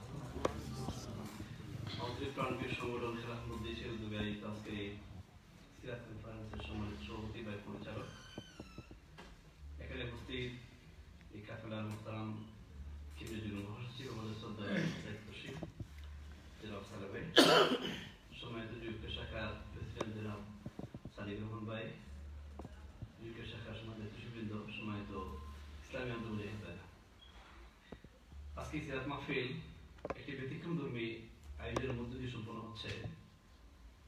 একটি উন্মুক্ত আলোচনা, তাও বিষয়ভিত্তিক। রাসূল করিম সাল্লাল্লাহু আলাইহি ওয়াসাল্লাম ওনার বিশাল জীবনের বিভিন্ন বিষয় নিয়ে, সাবজেক্ট নিয়ে আমাদের দায়িত্ব আলোচনা করছেন। আমি ইনশাআল্লাহ আমাকে যে সাবজেক্ট দেওয়া হয়েছে এই বিষয়ে দুই একটি কথা রাখার চেষ্টা করব। এর আগে যেহেতু আমরা ইসলামী আন্দোলন করি, মুসলিম উম্মাহ কেন্দ্রিক আমাদের কাজ, খেলাফত মজলিস হচ্ছে উম্মাহের জন্য কাজ করে থাকে এবং সারা নেশন এটা একটি উম্মাহ পরিবার নিয়ে আমরা কাজ করি। এই হিসাবে আজকে আমাদের মনটা খুব বিখ্যাত। খুব মর্মাহত আমরা সবাই। আমরা জানি যে আজকে যে মুহূর্তে আমরা প্রোগ্রাম করছি এটা মুসলিম কান্ট্রি এখানে, কিন্তু আমাদের যে দেশ থেকে আমরা এখানে এসেছি সেই দেশের পার্শ্ববর্তী রাষ্ট্র সেই ইন্ডিয়ার মুসলমানদের অবস্থা আজকে কি? এখানে দাঁড়িয়ে আমরা যেই মুহূর্তে এখানে প্রোগ্রাম করছি সেই মুহূর্তে আমাদের ভাইরা, মুসলমান ভাইরা, তাদের মসজিদ ভেঙে দেওয়া হয়েছে, মাদ্রাসা ভেঙে দেওয়া হয়েছে, ইউনিভার্সিটি বন্ধ করে দেওয়া হচ্ছে। অনেক ভাইকে আমরা আজকে আসার পথে আমরা শুনলাম, অনেকের লাইভ অনেক প্রোগ্রাম আমরা শুনলাম সেখানে যে কিভাবে আমাদের মুসলমান ছাত্রদেরকে সেখানে খুন করা হচ্ছে, শহীদ করা হচ্ছে। সেখানে এই যে আসামের নাগরিক বন্ধু, সেখানে আমরা জানি যে বাংলাদেশে রাসূলুল্লাহ ইসলামের উম্মতরা আর 15 লক্ষ উম্মত কিন্তু শরণার্থী হিসেবে বাংলাদেশে আসতেছে, কিন্তু এই আজও খালো রাখতে শুরু করবে সেখানে, এই মধ্যে কিছু আসা শুরু হয়ে গেছে সেখানে। এই বিষয়ে আমরা যারা এখানে আসি আমি অনুরোধ জানাবো যে আজকের প্রোগ্রামের পরে আমাদের দায়িত্বশীল ভাইরা এটা ইন্টারন্যাশনাল কনফারেন্স এখানে আয়োজন করার জন্য চিন্তা ভাবনা করবেন। ইন্ডিয়া হাই কমিশনের কাছে সবভাবে হোক আর প্রতিবাদী হোক, যাই হোক, যে ভাষায় আমরা বলি না কেন সেগুলো আমাদের চেষ্টা করবো। আমরা ইনশাআল্লাহ বার্মিংহামেও আমরা ইতিমধ্যে প্ল্যান নিয়েছি, ইন্ডিয়া সরকারি হাই কমিশনে আমরা গিয়ে যাবো, সেখানে ডেমনস্ট্রেট করবো, সেখানে আমাদের পক্ষ থেকে, মুসলমানদের পক্ষ থেকে আমরা সেখানে আমরা সরাসরি পেশ করবো সেখানে। তো আজকে আমি প্রোগ্রামের শুরুতেই ভারতের মুসলমানদের পাশে দাঁড়ানোর জন্য আমি সারা বিশ্বের মুসলমানদের জন্য আহ্বান জানাচ্ছি। প্রিয় ভাইরা, মহানবী হযরত মুহাম্মদ সাল্লাল্লাহু আলাইহি ওয়াসাল্লাম তিনি ছিলেন আদর্শ রাষ্ট্রনায়ক ছিলেন, যিনি যার পুরো জীবনটাই ছিল আদর্শ। পুরো ব্যক্তি জীবন, সামাজিক জীবন, পারিবারিক জীবন থেকে শুরু করে সকল বিষয়ে আদর্শ। একজন লিডার হিসেবে তিনি ছিলেন সর্বোচ্চ আদর্শের অনুসারী তিনি ছিলেন। কোরআন শরীফের ভাষায় আল্লাহ তাআলা বলছেন, ফাবিমা রাহমাতিন মিনাল্লাহি লিনতা লাহুম ওয়ালাউ কুনতা ফাদ্দান গালিযাল কলবি লানফাদ্দু মিন হাওলিক। যে আল্লাহ সুবহানাহু ওয়া তাআলা আপনাকে নরম দিলের অধিকারী করছেন, যদি আপনাকে কঠিন দিলের অধিকারী করতেন তাহলে পাশে বসতেন না। এটা ছিল রাসূলুল্লাহ সাল্লাল্লাহু আলাইহি ওয়াসাল্লামের একটি গুরুত্বপূর্ণ বৈশিষ্ট্য জীবনে, এগুলি ছিল খুব নরম মেজাজের অধিকারী। আজকে যে লিডারদের বাসায় দেখে আমরা তাকাই দিই, তার ওনার রুগ্ন মূর্তি দেখলে মনে হয় যে ওনার খুব প্রজা আছেন। আর বাংলা ভাষায় এটা বলে কোনো গুণ নাহি তার কপালে আগুন। চর্যাপদের একটা লাইন হচ্ছে সেখানে, কোনো গুণ নাহি তার কপালে আগুন, যে যার কপালে আগুন এটা হচ্ছে লিডারদের পরিচয়। কিন্তু রাসূলুল্লাহ সাল্লাল্লাহু আলাইহি ওয়াসাল্লামের ভাষা ছিল নি ফাবিমা রাহমাতিন মিনাল্লাহি লিনতা লাহুম, কোন যে নরম হৃদয়ের অধিকারী ছিলেন। এবং সে রাষ্ট্রে যে মৌলিক 5টা বৈশিষ্ট্য থাকে, অন্য বস্তু, চিকিৎসা, বাসস্থান, নিরাপত্তা, রাসূলুল্লাহ সাল্লাল্লাহু আলাইহি ওয়াসাল্লাম ওনার মদিনার যে রাষ্ট্র তিনি কায়েম করেছিলেন, সেই মদিনার রাষ্ট্রে তিনি সেই 5টি বিষয় সহ সকল মানবিক অধিকারগুলো তিনি প্রতিষ্ঠা করে গেছেন। আপনারা জানেন যে তিনি বলেছেন যে মানুষটি কি কর্য রেখে মারা যাবে, সেই মানুষটি সেই কর্য এবং তার কোন সন্তান অথবা তার কোন আহার সে পূরণ করতে পারবে না, তার মেয়ের জিম্মাদার হচ্ছে রাষ্ট্র। এই যে আজকে ওয়েলফেয়ার কান্ট্রি, আমরা ইংল্যান্ড ওয়েলফেয়ার কান্ট্রি, আমরা হিস্ট্রিতে তারা শুনে দেখবেন সেই ওয়েলফেয়ার কান্ট্রির সকল কার্যক্রম রাসূলুল্লাহ সাল্লাল্লাহু আলাইহি ওয়াসাল্লাম রাষ্ট্রের মধ্যে শুরু করেছিলেন। সেখানে এখানে ওনার সাহাবায়ে ওনার খলিফা রাশিদিনের আমলে আমরা দেখেছি ইমপ্লিমেন্ট করা হয়েছে সেখানে। তাহলে ওনার সকল বিষয়, কোন নারীদের অধিকার দিয়েছেন।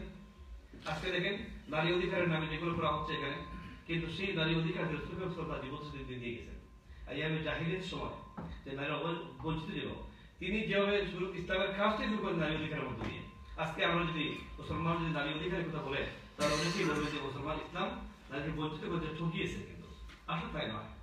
এই বছর থেকে আমরা দেখলাম বেগম রোকেয়া, যিনি অবরোধবাসীকে বই লেখে বাংলা ভাষায় প্রথম নারী জাগরণ সৃষ্টি করেছে বলা হয় সেখানে। সেই জাগরণটা কি ছিল সেখানে? মহিলাদেরকে ঘর থেকে বের করেছিলেন তিনি, এই যে তিনি বলা হয় নারী জাগরণ অবরোধ বলা হয় না। বেগম রোকেয়া নারী অবরোধ নয়। ইসলাম নারীদেরকে পর্দার ভিতরে রেখে যে অধিকার দিয়েছে, যা কোরআন সামর্থ্য দিয়েছে, সেটাই হচ্ছে আজকের প্রকৃত নারী জাগরণের উদাহরণ সেখানে। কিন্তু ওনারা নারীদেরকে বেপর্দায় নিয়ে এসে রাস্তায় নামিয়ে ওরা বলতে নারী জাগরণ করছে সেখানে। রাসূলুল্লাহ সাল্লাল্লাহু আলাইহি ওয়াসাল্লাম সেই মদিনা রাষ্ট্রে নারীদেরকে অধিকার দিয়েছে সেখানে। এখানে সমতা কায়েম ছিল অন্য রাষ্ট্রের মধ্যে, সবার অধিকার সমান ছিল সেখানে। এখানে আরবের বা আজমের কোনো অধিকার ছিল না, সবাই সমান ছিল সেখানে। গরিব এবং ধনী সবাই ছিল একই কাতারে, একই জায়গায় ছিল সবাই। এই বিষয়ে ইসলাম ছাড়া আর কোনো এক্সাম্পল সেখানে নেই যে মুসলমানদেরকে তিনি যেভাবে মদিনা রাষ্ট্রের মধ্য দিয়ে, ইসলামী রাষ্ট্রের মধ্য দিয়ে যেভাবে তিনি অধিকার দিয়েছেন। একজন লিডার আছে যেমন দেখা যায় উনি কোনো কাজ করে না। রাসূলুল্লাহ সাল্লাল্লাহু আলাইহি ওয়াসাল্লাম উনি যখন খন্দকের যুদ্ধে আপনারা জানেন যে ওনার পেটে 2টা পাথর ছিল সেখানে, সাহাবায়ে কেরামগণ যেখানে যখন দেখেন যে ক্ষুধার যন্ত্রণায় ওরা গেলেন যে আমরা ক্ষুধা রাখছি সেখানে পাথর বাঁধা অবস্থায়, তো বলেন যে আমার পরিমাণ 2টা পাথর সেখানে আছে। তাহলে উনি ছিলেন সকল কষ্টের তিনি সবচেয়ে পরাকাষ্ঠা প্রদর্শন করেছেন সেখানে। আজকে আমাদের যে লিডার যারা আছেন, আমাদের প্রেসিডেন্ট যারা আছেন, রাষ্ট্রনায়ক যারা আছেন, তার মধ্যে মোহাম্মদ ইসলামের প্রতিটি পদক্ষেপ থেকে যদি অনুসরণ করতে পারতেন তার আজকের দুনিয়ায় তো শান্তি হতো না, এ তো মারামারি হতো না, এ তো বিশৃঙ্খলা হতো না। আমি অনুরোধ জানাবো, আমরা যারা ইসলামী আন্দোলন করি, আমরা যে রাষ্ট্রের স্বপ্ন দেখি সেই রাষ্ট্র যদি কোনোদিন কায়ামিত হতে পারে তাহলে মানুষ এক সময় আল্লাহ সুবহানাহু ওয়া তাআলা মানুষদেরকে সুন্দর একটি সমাজ উপহার দেবেন। আপনি জানেন যে যখন আফগানিস্তান তালেবানরা ক্ষমতায় ছিল ওই সময়, এরপরে আমাদের বাংলাদেশের সবচেয়ে সমাজের প্রতিদিন সংবাদ পত্রিকাটা আর্টিকেল এসেছিল সেই সময় যে জুম্মার দিন আর হাত কাটা হবে না, এই শিরোনাম পড়ে সবাই দোয়া। আমাদের চাচা শরীফ সালাবাই আমাদের উনি নেতা সভাপতি, ওনাদেরকে আমি নিয়ে বললাম দেখেন আপনারা যে কমিউনিস্টের কথা বলেন, এই একলা পত্রিকা এই সংবাদ কি প্রচার করেছে সেখানে লিখেছিল যে এক সময় এত অপরাধ ছিল আফগানিস্তানের মধ্যে যে হাত কাটতে গেলে অবস্থা খারাপ, 7-8 মাসের ব্যবধানে তার চুল চলে গেছে, চুলের হাত কাটা হয় না সেখানে, চুল নাই, হাত কিভাবে কাটবে সেখানে, অপরাধমুক্ত হয়ে গেছে, কারণ ইসলাম প্রবেশ করে কোনো জায়গায় অপরাধ সেখানে থাকে না সেখানে। আজকে সেভাবে যদি প্রত্যেক জাতি যদি রাসূলের আদর্শ ফলো করতো সর্বাবস্থায়, তাহলে এই সমাজে শান্তি সৃষ্টি হবে। আমরা যারা আছি, আমরা যে খেলাফত রাষ্ট্র ব্যবস্থার স্বপ্ন দেখি, খেলাফত কায়েমের স্বপ্ন দেখি, আসুন আমরা ঐক্যবদ্ধ হই, মজবুত হই, মুসলিম উম্মাহকে জাগানোর চেষ্টা করি। আজকে এরদোগান উনি টার্কির প্রেসিডেন্ট, রাসূল করিম সাল্লাল্লাহু আলাইহি ওয়াসাল্লামের কিছু কিছু আমল উনি মধ্যে শুরু করেছেন। আজকে টার্কি সারা পৃথিবীর মধ্যে অনুকরণীয় হয়ে গেছে, সেখানে অনুকরণীয় হয়ে গেছে। আমি অনুরোধ জানাবো যে আমরা সেই বিপ্লবের জন্য আসুন, আমরা পদক্ষেপ গ্রহণ করি। আল্লাহ আমাদেরকে কবুল করুন, আমিন। মাশাআল্লাহ, মাশাআল্লাহ। সম্মানিত ভাই, আমরা অত্যন্ত গুরুত্বপূর্ণ আলোচনা করছিলাম। আমাদের অত্যন্ত শ্রদ্ধাভাজন সাবির ভাই, উনি ওনার কৈশোর কাল থেকে এখন পর্যন্ত ইসলামের আন্দোলনে সময় দিয়ে আমাদের জন্য একটি উদাহরণ সৃষ্টি করেছেন। আল্লাহ রব্বুল আলামিন ওনার সহ আমাদের প্রত্যেকে ত্যাগ থেকে দিনের জন্য কবুল করুন। সম্মানিত ভাইরা, খেলাফত মজলিস চন্দ্র মহানগরী উদ্যোগে আজকের এই সিরাতুন নবী মাহফিলের এখন অত্যন্ত গুরুত্বপূর্ণ বক্তব্য নিয়ে আসেন, আলোচনা নিয়ে আসেন খেলাফত মজলিস এর যুক্তরাজ্য সম্মানিত সহসভাপতি বিশেষ আলিউদ্দিন হযরত কারি আব্দুল মুকিত আজাদ। ওনার বিষয় হচ্ছে মহানবী সাল্লাল্লাহু আলাইহি ওয়াসাল্লামের দুনিয়া বিমুখতা।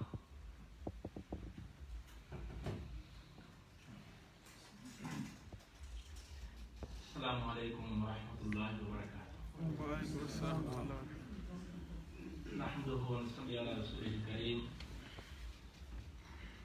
খেলাফত মজলিস লন্ডন মহানগরী কর্তৃক আয়োজিত আজকের এই অত্যন্ত গুরুত্বপূর্ণ মাহফিলের সম্মানিত সভাপতি,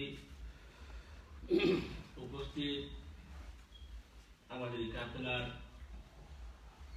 সংগ্রামী কেন্দ্রীয় যুগ্ম মহাসচিব সহ অন্যান্য নেতৃবৃন্দ, উপস্থিত আমার সামনে উপস্থিত আমার দিনী ভাইরা, আসলে বিষয়ভিত্তিক আলোচনা করতে গেলে যে বিষয় নিয়ে আলোচনা করার জন্য করতে হয় সেই বিষয়ের ব্যাপারে গভীর জ্ঞান রাখা চাই। মূলত ওনারা যে বিষয় আমাকে দিয়েছেন আমি এই বিষয়ে মোটেই যোগ্যতা রাখি না। এরপরে যেহেতু নাম ঘোষণা করা হয়েছে, শুধুমাত্র তাদের নামের ঘোষণা সম্মানের একটি কথা বলে আমি আপনাদের কাছে বিদায় নেব। ওমা তৌফিক ইল্লা বিল্লাহ। বিসমিল্লাহির রহমানির রহিম। বাল তুসিরুনাল হায়াতাদ দুনিয়া ওয়াল আখিরাতু খায়রুন ওয়া আবকা। সাদাকাল্লাহুল আযীম। قال النبي صلى الله عليه وسلم إن البذاءة من الإيمان। আসলে কোরআন শরীফের যে আয়াতটি আমি তিলাওয়াত করলাম, মূলত আমরা প্রায় সবাই এই আয়াতটি সবসময় তিলাওয়াত করে থাকি, কিন্তু আমরা কতটুকু এই আয়াতটা নিয়ে চিন্তা করেছি, ভেবেছি, আয়াতের মর্মার্থ সম্পর্কে একটু ভেবেছি। আমি তো আমার মধ্যে মোটি সেই ভাবনা নেই আমি বলতে পারি।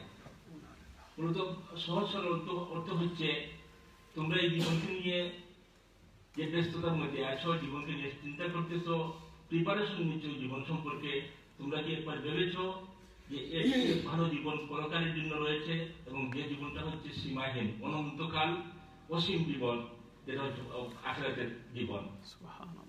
তো আসলে আল্লাহ পাক কালামে পাকের মধ্যে বিভিন্ন ভাবে আমাদেরকে যে নির্দেশনা দিয়েছেন সবগুলো কিন্তু প্র্যাকটিক্যালি আমাদের প্রফেসর আমল করে আমাদেরকে দেখিয়েছেন। এবং আমি যে হাদিসটি তিলাওয়াত করেছি তো হচ্ছে আবু দাউদ শরীফের একটি ছোট্ট হাদিস, অসংখ্য হাদিস থেকে আমি হাদিসটাকে চুজ করেছি এই জন্য রাসূল বলতেছেন যে ইন্নাল সালাতা মিনাল ঈমান, simple life is a part of ঈমান। সাধারণ জীবনযাপন হচ্ছে ঈমানের একটা অংশ। তো আসলে আমরা কতটুকু আমল করতেছি এই হাদিসের ব্যাপারে, হাদিসের উপরে এবং কোরআন শরীফের আয়াতের উপরে, আল্লাহর নির্দেশের উপরে আমাদেরকে ভেবে দেখার দরকার।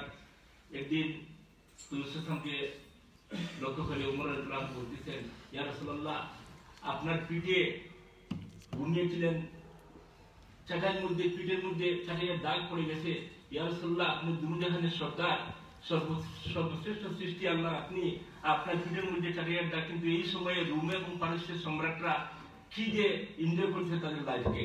তখন রাসূল কি উত্তর দিয়েছিলেন? উত্তর দিয়েছেন, দেখো আমাদের জন্য, তাদের জন্য এই দুনিয়া আর আমাদের জন্য এই সব হচ্ছে আখিরাতে আমরা পাবো।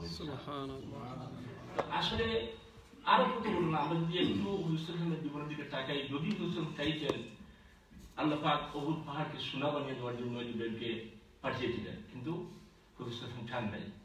কিন্তু আমরা দুনিয়াকে নিয়ে এত ব্যস্ত হয়েছি, পরকালের চেয়ে দুনিয়াকে আমরা প্রাধান্য দেওয়ার কারণেই মূলত আজকে পুরো বিশ্বে আমাদের উপরে এই নির্যাতন, নিপীড়ন হচ্ছে।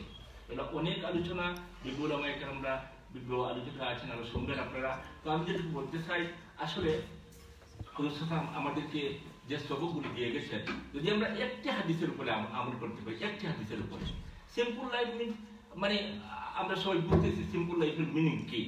যার জন্য আপনার কি বলে সৌর্য বীর্য, এগুলো তো ক্ষণিকের জন্য। এই দুনিয়াটা কেউ বলতে পারবে না আপনার এবং আমার জিন্দেগির সময় কতক্ষণ।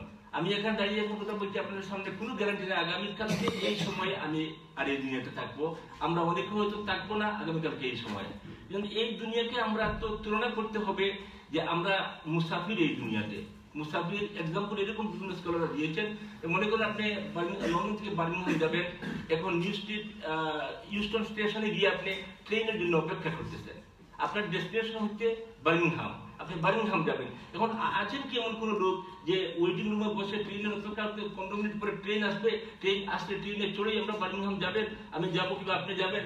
এই সময় কেউ কি চিন্তা করে, এখানে সোফাটা আর একটু দামি হওয়ার দরকার ছিল, এই লাইটিংটা তো ঠিক নাই, লাইটিংটা আর একটু উন্নত মানের লাইটিং হওয়ার দরকার, কার্পেটটা তো খুব উন্নত মানের নাই, এখানে আর একটু দামি কার্পেট হলে ভালো হতো। কেউই চিন্তায় থাকে না, চিন্তায় থাকে, অপেক্ষায় থাকে, ট্রেন কখন আসবে, উঠলেই চড়বে, বার্মিংহাম যাবে। আমাদের ডেস্টিনেশন হচ্ছে আখিরাত, জান্নাত আমাদের ডেস্টিনেশন। আমরা জান্নাতে যাওয়ার জন্য প্রস্তুতি নেওয়ার জন্যই এখানে আমাদেরকে আল্লাহ পাক পাঠিয়েছেন। তো আমি আসলে সময় খুব কম এবং বিষয়ভিত্তিক আলোচনার জন্য প্রথমেই বলেছি যে অগাধ জ্ঞানের প্রয়োজন হয় যে কোনো বিষয় নিয়ে আলোচনা করতে, সেই সুযোগও আমাদের নেই, সেই যোগ্যতাও আমার নেই। আমি যে কথাগুলো বললাম প্রথমে, আল্লাহ পাক আমাকে আমল করার তৌফিক দান করুন এবং আমরা যেন আল্লাহ পাককে রাজি এবং খুশি করার জন্য এই জীবনে যতগুলো কাজ আমরা করি, আমাদের টার্গেট যেন হয় আল্লাহকে রাজি করা, আল্লাহ নবীকে রাজি করা। তখনই হবে আমাদের এই জীবনের, এই ক্ষণিকের জীবন হবে সার্থক। আসলে কিন্তু আমাদেরকে আল্লাহ পাক সৃষ্টি করেছেন একমাত্র তার ইবাদতের জন্য। আর রাসূল তার 63 বছরের জিন্দেগিতে, 23 বছরের নবুয়্বতের জিন্দেগিতে প্র্যাকটিক্যালি এগুলা মানে আমল করে রাসূল আমাদেরকে শিক্ষা দিয়ে গেছেন। তো বিভিন্ন দিক নিয়ে আরো আলোচনা হবে। আমি যে সংক্ষিপ্ত আলোচনা করলাম, আল্লাহ পাক প্রথমে আমাকে আমল করার তৌফিক দান করুন এবং যদি আমার আজকের এই কথা থেকে একজন ভাই আমরা আমল করতে পারি, কাল হয়তো আমাদের এই আজকের এই আলোচনা আমাদের জন্য হয়ে যেতে পারে। আল্লাহ পাক আমাদের সবাই কবুল করুন। আওয়াজদেরকে অসংখ্য মুবারক। আসসালামু আলাইকুম ওয়া রাহমাতুল্লাহি ওয়া বারাকাতুহু। ওয়া আলাইকুম আসসালাম। মাশাআল্লাহ তাআলা, সম্মানিত ভাইরা, আমরা অত্যন্ত গুরুত্বপূর্ণ আলোচনা শুনছিলাম। এই মুহূর্তে আমাদের সম্মুখে অত্যন্ত গুরুত্বপূর্ণ আলোচনা নিয়ে আসেন খালাবাস মজলিসের যুক্তরাজ্যের অন্যতম কবিদের একজন মরহুম হযরত মাওলানা আব্দুস সাহাব খান সাহেবের সম্মানিত সাহায্যদা, রিজেন্ট পার্ক মসজিদের ইমাম খতিব, বিশিষ্ট টিভি ভাষ্যকার, বিশিষ্ট ইসলামী ব্যক্তিত্ব হযরত মাওলানা শাহেখ কাজী লুৎফুর রহমান। ওনার আলোচ্য বিষয় হচ্ছে প্রফেট মুহাম্মদ সাল্লাল্লাহু আলাইহি ওয়াসাল্লাম in the eye of the Muslim.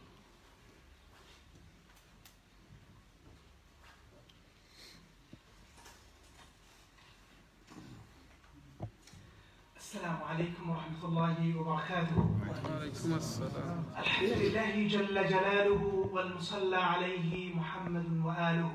اللهم صل على محمد وعلى آل محمد كما صليت على إبراهيم وعلى آل إبراهيم إنك حميد مجيد. After praising Allah and sending salam and salutations to the noble Prophet Muhammad sallallahu alayhi wa sallam, I would like to be really thankful to Khilafat Majlis London City and Al Huda Masjid for actually inviting me and giving me this opportunity to come and see you, auspicious audience and respected honorable guests and leaders. Jazakumullahu khairan. Noble Messenger Muhammad sallallahu alayhi wa sallam, Amadir Pure Nabi Muhammad Rasulullah sallallahu alayhi wa sallam, he is the most influential and most inspirational man in the history of mankind. We as Muslims, of course, we witness and we agree and we definitely believe in it. But at the same time, there are many non-Muslims who also spoke highly of Prophet Muhammad sallallahu alayhi wa sallam. I would like to share with you some of the beautiful words written by some of our great scholars and imams of Islam. First of all, I would like to quote a beautiful saying of Sayyidina Hassan ibn Thabit radiallahu anhu. He was actually considered as the sha'ir of our Prophet Muhammad sallallahu alayhi wa sallam. Amadir Prophet Muhammad sallallahu alayhi wa sallam personal kobi chilen, Hassan ibn Thabit radiallahu anhu. And he was praising Prophet sallallahu alayhi wa sallam by saying, وَأَحْسَنُ مِنْكَ لَمْ تَرَ قَطُّ عَيْنِي. No eyes have ever witnessed anybody like you, any beautiful individual like you. وَأَجْمَلُ مِنْكَ لَمْ تَلِدِ النِّسَاءُ. No mothers gave birth to any beautiful child like Muhammad sallallahu alaihi wasallam. خُلِقْتَ مُبَرَّأً مِنْ كُلِّ عَيْبٍ. You have been created free from all kind of errors and mistakes. কোন ধরনের ভুল এবং কুৎস থেকে আল্লাহ পাক রব্বুল আলামিন প্রিয় মুহাম্মদ সাল্লাল্লাহু আলাইহি ওয়াসাল্লাম সুন্দর সৃষ্টি করেছেন। خُلِقْتَ مُبَرَّأً مِنْ كُلِّ عَيْبٍ كَأَنَّكَ قَدْ خُلِقْتَ كَمَا تَشَاءُ. As if though you want to be created the way you have been created. This is Hassan ibn Thabit radiallahu anhu. Imam al-Busayri rahimahullah, a great scholar of Islam, an imam, is buried in Cairo, in Alexandria, in Egypt. Imam al-Busayri, Qasidatul Burda, famous, beautiful literary poetry written in the love of Muhammad sallallahu alaihi wasallam. And he said, Muhammadun Sayyidul Kawnayni wa Thaqalayn. Muhammad sallallahu alaihi wasallam is the master and leader of the both worlds, this world and the next world. وَالْفَرِيقَيْنِ مِنْ عُرْبٍ وَمِنْ عَجَمٍ. Master of the Arabs as well as the non-Arabs. Arab, their master leader. وَالْفَرِيقَيْنِ مِنْ عُرْبٍ وَمِنْ عَجَمٍ. محمد أشرف الأعرب والعجم. محمد خير من يمشي على قدم. He's the best one who walked on this planet. These are some of the beautiful sayings of our saying in the love and in the praise of our Prophet Muhammad sallallahu alaihi wasallam. We as Muslims, we definitely believe in the greatness of Prophet sallallahu alaihi wasallam. But the greatness of a man is understood when the tribute and respect come from outside the fold of Islam. Islam ধর্মের বাইরে লোকদের থেকে যখন প্রশংসা এবং যখন tribute আসে তখন আমরা দেখতে পাই যে ওই মানুষ কত গুরুত্বপূর্ণ ছিলেন এবং কত মহৎ ছিলেন। Muhammad sallallahu alaihi wasallam was praised highly by many non-Muslims. Number one, there is someone called Thomas Carlyle, and he was a Scottish philosopher and historian. He wrote a book in 1840. And the name of the book was Heroes and Hero Worship. And he selected Muhammad sallallahu alayhi wa sallam to be a hero prophet. A hero prophet really. He said the hero is not now regarded as God, because Christians believe Isa alayhi salam is God. But Muhammad sallallahu alayhi wa sallam, Muslims never think he's a God. But he's so high and great. He says hero is now regarded not regarded as a God among his fellow men, but as one God inspired as a prophet. It is the second phase of hero worship. The first or oldest, we may say, has passed away without return in the history of the world. There will not again be any man, never so great, whom his fellow men will take for a God. So he's saying Muhammad is so great that people don't think he's a God, but actually he surpassed everybody else. That's Thomas Kaline, Scottish philosopher. Then you've got British Encyclopedia, Britannica. It says Muhammad sallallahu alaihi wasallam, he's the most influential political figure in the history of mankind. সবথেকে বেশি প্রভাবশালী রাজনৈতিক ব্যক্তিত্ব এবং নেতা মানব জাতির মধ্যে মুহাম্মদ সাল্লাল্লাহু আলাইহি ওয়াসাল্লাম. This is British Encyclopedia. And then you've got something called Alphonse de Lamartine, a French writer, a French poet and a politician. He mentioned in his book, The History of Turkey, তুরস্কের ইতিহাসের কোন বই, এই বইতে উনি বলেছেন about Muhammad sallallahu alaihi wasallam. He's saying that he's describing him, saying a philosopher, actually, an orator, speaker, khatib, apostle, rasul, legislator, lawmaker, implementer, warrior, Juddha. He's saying conqueror ideas, but idea conqueror, restorer of rational dogmas, of a kind without images, the founder of 20 terrestrial empires and of one spiritual empire. That is Muhammad sallallahu alayhi wa sallam. Who is saying Alphonse de Lamartine, a French writer, philosopher, poet, and he is saying in his book in the history of Turkey. Then you have got someone very famous, and many of us we know, Michael H. Hart. Many of you know. Michael H. Hart of Hart Foundation in the United States of America in 1932. He's an astronomer, a physician, and he says in the history of, he wrote History of Science. He speaks about 100 most influential men. And the book is called Ranking of the Most Influential Person in History. And he's speaking of 100 most influential people. He had no choice but to put Muhammad sallallahu alaihi wasallam at the top of the list. And he gives the reason. He said it may bring surprise to many people, especially the Christians. Why am I putting Muhammad to be on the top of the list?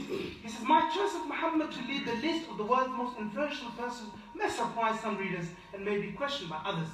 But he was the only man in history who was supremely successful on both religious and on secular level. In the sense that religious, ধর্মীয় বিষয় এবং দুনিয়াবী বিষয় উনি সবথেকে highest. This is Michael H. And then you go William Watts, professor of Arabic and Islamic Studies in the University of Edinburgh. And I just want to also mention about Mahatma Gandhi, who was also a philosopher, a great leader in India. And Mahatma Gandhi, he speaks highly in his article. He said, I became more than ever convinced that it was not the sword that won a place for Islam in those days in the scheme of a life. And then he says Muhammad sallallahu alaihi wasallam was very simple. He was the most influential but the most humble. Most simple, most humble. You know, even if he was amongst the Sahaba, nobody could tell who Prophet Muhammad sallallahu alaihi wasallam was. And that's how simply he would really live his life. But yet, he was the most successful. And that's Mahatma Gandhi, he approves it. And so many other non-Muslim, fair-minded, righteous thinkers, they spoke highly of Muhammad sallallahu alaihi wasallam. It's really time for us to go back to the Sunnah way, teachings, instructions, fashion, style of our Prophet Muhammad sallallahu alaihi wasallam, and fit them and implement them in our day-to-day life. And this is the only way forward. And just one thing I wanted to mention: we love Prophet sallallahu alaihi wasallam. It's part of our iman. Love for Prophet Muhammad sallallahu alaihi wasallam is part of our iman. But then also, in al-muhibba liman yuhibbu muti'u. Verily, the one who loves, the sign or the proof of the love is in following the beloved. In following the beloved. So we try and take the Sunnah of Prophet ﷺ forward. Let's educate ourselves and let's do carry on with our da'wah, mission, struggle, and the mission of the revival of Islam, inshallah, in this world, so we can live in peace and harmony. Thank you very much. Jazakallah khairan for listening attentively. Inshallah. Jazakallah khairan. আমরা অত্যন্ত গুরুত্বপূর্ণ আলোচনা শুনছিলাম শেখ কাজী লুৎফুর রহমান ভাইয়ের কাছ থেকে। সম্মানিত ভাইরা, এ পর্যায়ে আমাদের সম্মুখে অত্যন্ত গুরুত্বপূর্ণ আলোচনা নিয়ে আসবেন খালাফত মজলিস যুক্তরাজ্য শাখার সম্মানিত সহসভাপতি, আল কোরআন রিসার্চ ফাউন্ডেশন ইউকের সম্মানিত সভাপতি, বিশিষ্ট আলিমে দ্বীন মুফতি মাওলানা হাসান আলী চৌধুরী। আজকে ওনার আলোচ্য বিষয় হচ্ছে পরিবেশ ও স্বাস্থ্য রক্ষায় মহানবী সাল্লাল্লাহু আলাইহি ওয়াসাল্লাম। আলোচনা পেশ করবেন মুফতি হাসান আলী চৌধুরী।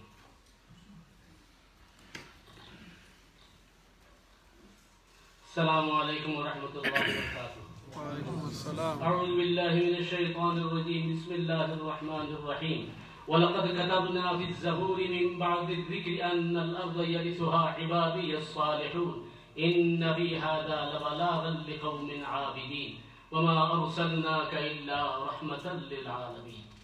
وقالت خديجة بنت خويلد رضي الله تعالى عنها قالت إنك لتصل الرحم وتحمل الكل وتكسب المعدوم وتقري الضعيف وتعين على نوائب الحق. سبحانك لا علم لنا إلا ما علمتنا إنك أنت العليم الحكيم.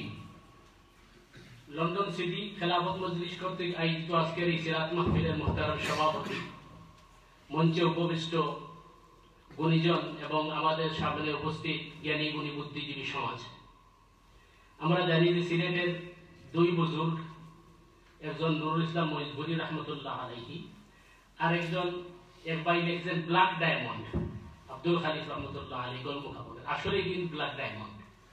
আল্লাহ সুবহানাহু ওয়া তাআলা এই দুই বুজুর্গকে জান্নাতুল ফিরদাউসের আলা মাকাম দান করুন। আমাদের বাকি যে সমস্ত বুজুর্গান কেরাম রয়েছে, আল্লাহ তাদেরকে হায়াতে তৈয়বা দান করুন। এবং ইতিপূর্বে আলোচনা হয়েছে, সাবির ভাই সম্পর্কে আলোচনা করেছেন যে আসলে ভারতের যে অবস্থা অত্যন্ত ভয়াবহ, শুধু ভারত নয়, বাংলাদেশেও সারা মুসলিম উম্মারই দুর্বস্থা। আল্লাহ এই দুর্বস্থা থেকে আমাদের কাটিয়ে তুলুন। সম্মানিত উপস্থিতি, আমাকে বিষয় দেওয়া হচ্ছে পরিবেশ এবং স্বাস্থ্য ক্ষেত্রে রাসূল করিম সাল্লাল্লাহু আলাইহি ওয়াসাল্লামের ভূমিকা। স্বভাবতই প্রশ্ন জাগে, আল্লাহ রাসূল সাল্লাল্লাহু আলাইহি ওয়াসাল্লামকে বন এবং পরিবেশ মন্ত্রী অথবা স্বাস্থ্য মন্ত্রী বানিয়ে তো আল্লাহ পাঠান নাই। তাই এমন একটা সূচি নির্ধারণ কর্তৃপক্ষ কেন করল? হয়তো কর্তৃপক্ষ বোঝাতে চেয়েছেন ব্যক্তি, সমাজ, পরিবার, রাষ্ট্র, মহারাষ্ট্র সর্বক্ষেত্রে সর্বাবস্থায় আল্লাহ রাসূল সাল্লাল্লাহু আলাইহি ওয়াসাল্লাম আদর্শ অথবা আল্লাহ রাসূল সাল্লাল্লাহু আলাইহি ওয়াসাল্লাম পড়েন। এই জন্য এমন বিষয়বস্তু সাব্যস্ত করা হয়েছে। আমাদেরকে প্রথম বুঝতে হবে পরিবেশ প্রথমত দুই প্রকার, একটা হচ্ছে সামাজিক পরিবেশ আর একটি হচ্ছে প্রাকৃতিক পরিবেশ। সামাজিক পরিবেশ আবার দুই প্রকার, একটা ধর্মীয় পরিবেশ আর একটি হচ্ছে মানব রচিত পরিবেশ। ধর্মীয় পরিবেশের মধ্যে ইসলামের মধ্যে ভিআইপি বলতে কোনো সুযোগ নেই। ভিআইপি আর ইকোনমিক এটা প্লেনে থাকে, ইসলামে নেই। কারণ ইসলামের মূল সিস্টেম হচ্ছে সব সমান। আর সবচেয়ে বড় উদাহরণ হচ্ছে নামাজের জামাত। ইমাম সাহেব দাঁড়িয়ে নামাজ পড়াবেন, মুক্তাদিরও দাঁড়িয়ে পড়বেন। ইমাম যদি মাযুর বসে দেন, মুক্তাদিকেও বসতে হবে। শুধুমাত্র স্পিচ দেওয়ার সময় ইমাম সাহেব মিম্বরে দাঁড়াবেন।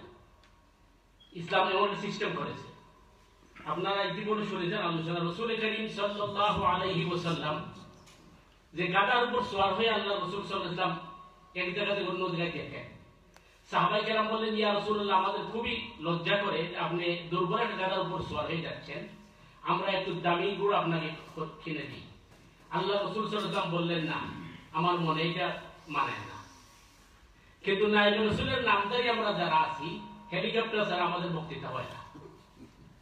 এই হচ্ছে আমাদের মানে রাসূলের প্রেমের। আপনারা জানেন লন্ডনের মতো দেশে, ইংল্যান্ডে কোনো রোগীকে দ্রুত চিকিৎসার জন্য হেলিকপ্টার ব্যবহার করা হয়, আর আমাদের দেশের বক্তাদের জন্য হেলিকপ্টার ব্যবহার করা হয়। তাদেরকে জিজ্ঞেস যদি করেন যে হেলিকপ্টার কেন ব্যবহার করেন, উনি বলেন আমার 5টা প্রোগ্রাম আছে।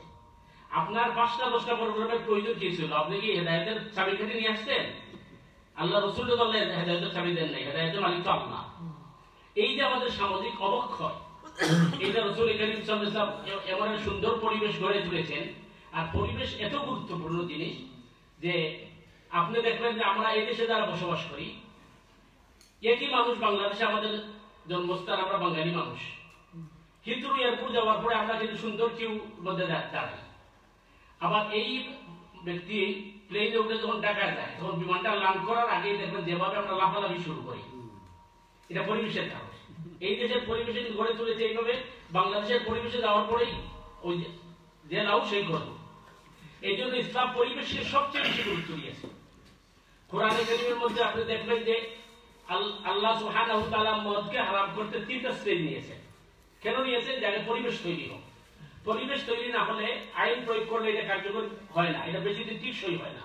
এই জন্য পরিবেশ সবচেয়ে বড় গুরুত্বপূর্ণ। 13 বছরের মাক্কি জীবনে জিহাদ ফরজ হয় নাই কেন? পরিবেশ তৈরি হয় না। এই জন্য প্রথমে পরিবেশ তৈরি করতে হবে, এরপরে আপনি দাওয়াত দিতে হবে। এটা হচ্ছে ইসলামের সবচেয়ে বড় জিনিস। সামাজিক পরিবেশ যেগুলো আছে, সামাজিক পরিবেশকে আপনি ধর্মীয় পরিবেশে রূপান্তরিত করতে হবে।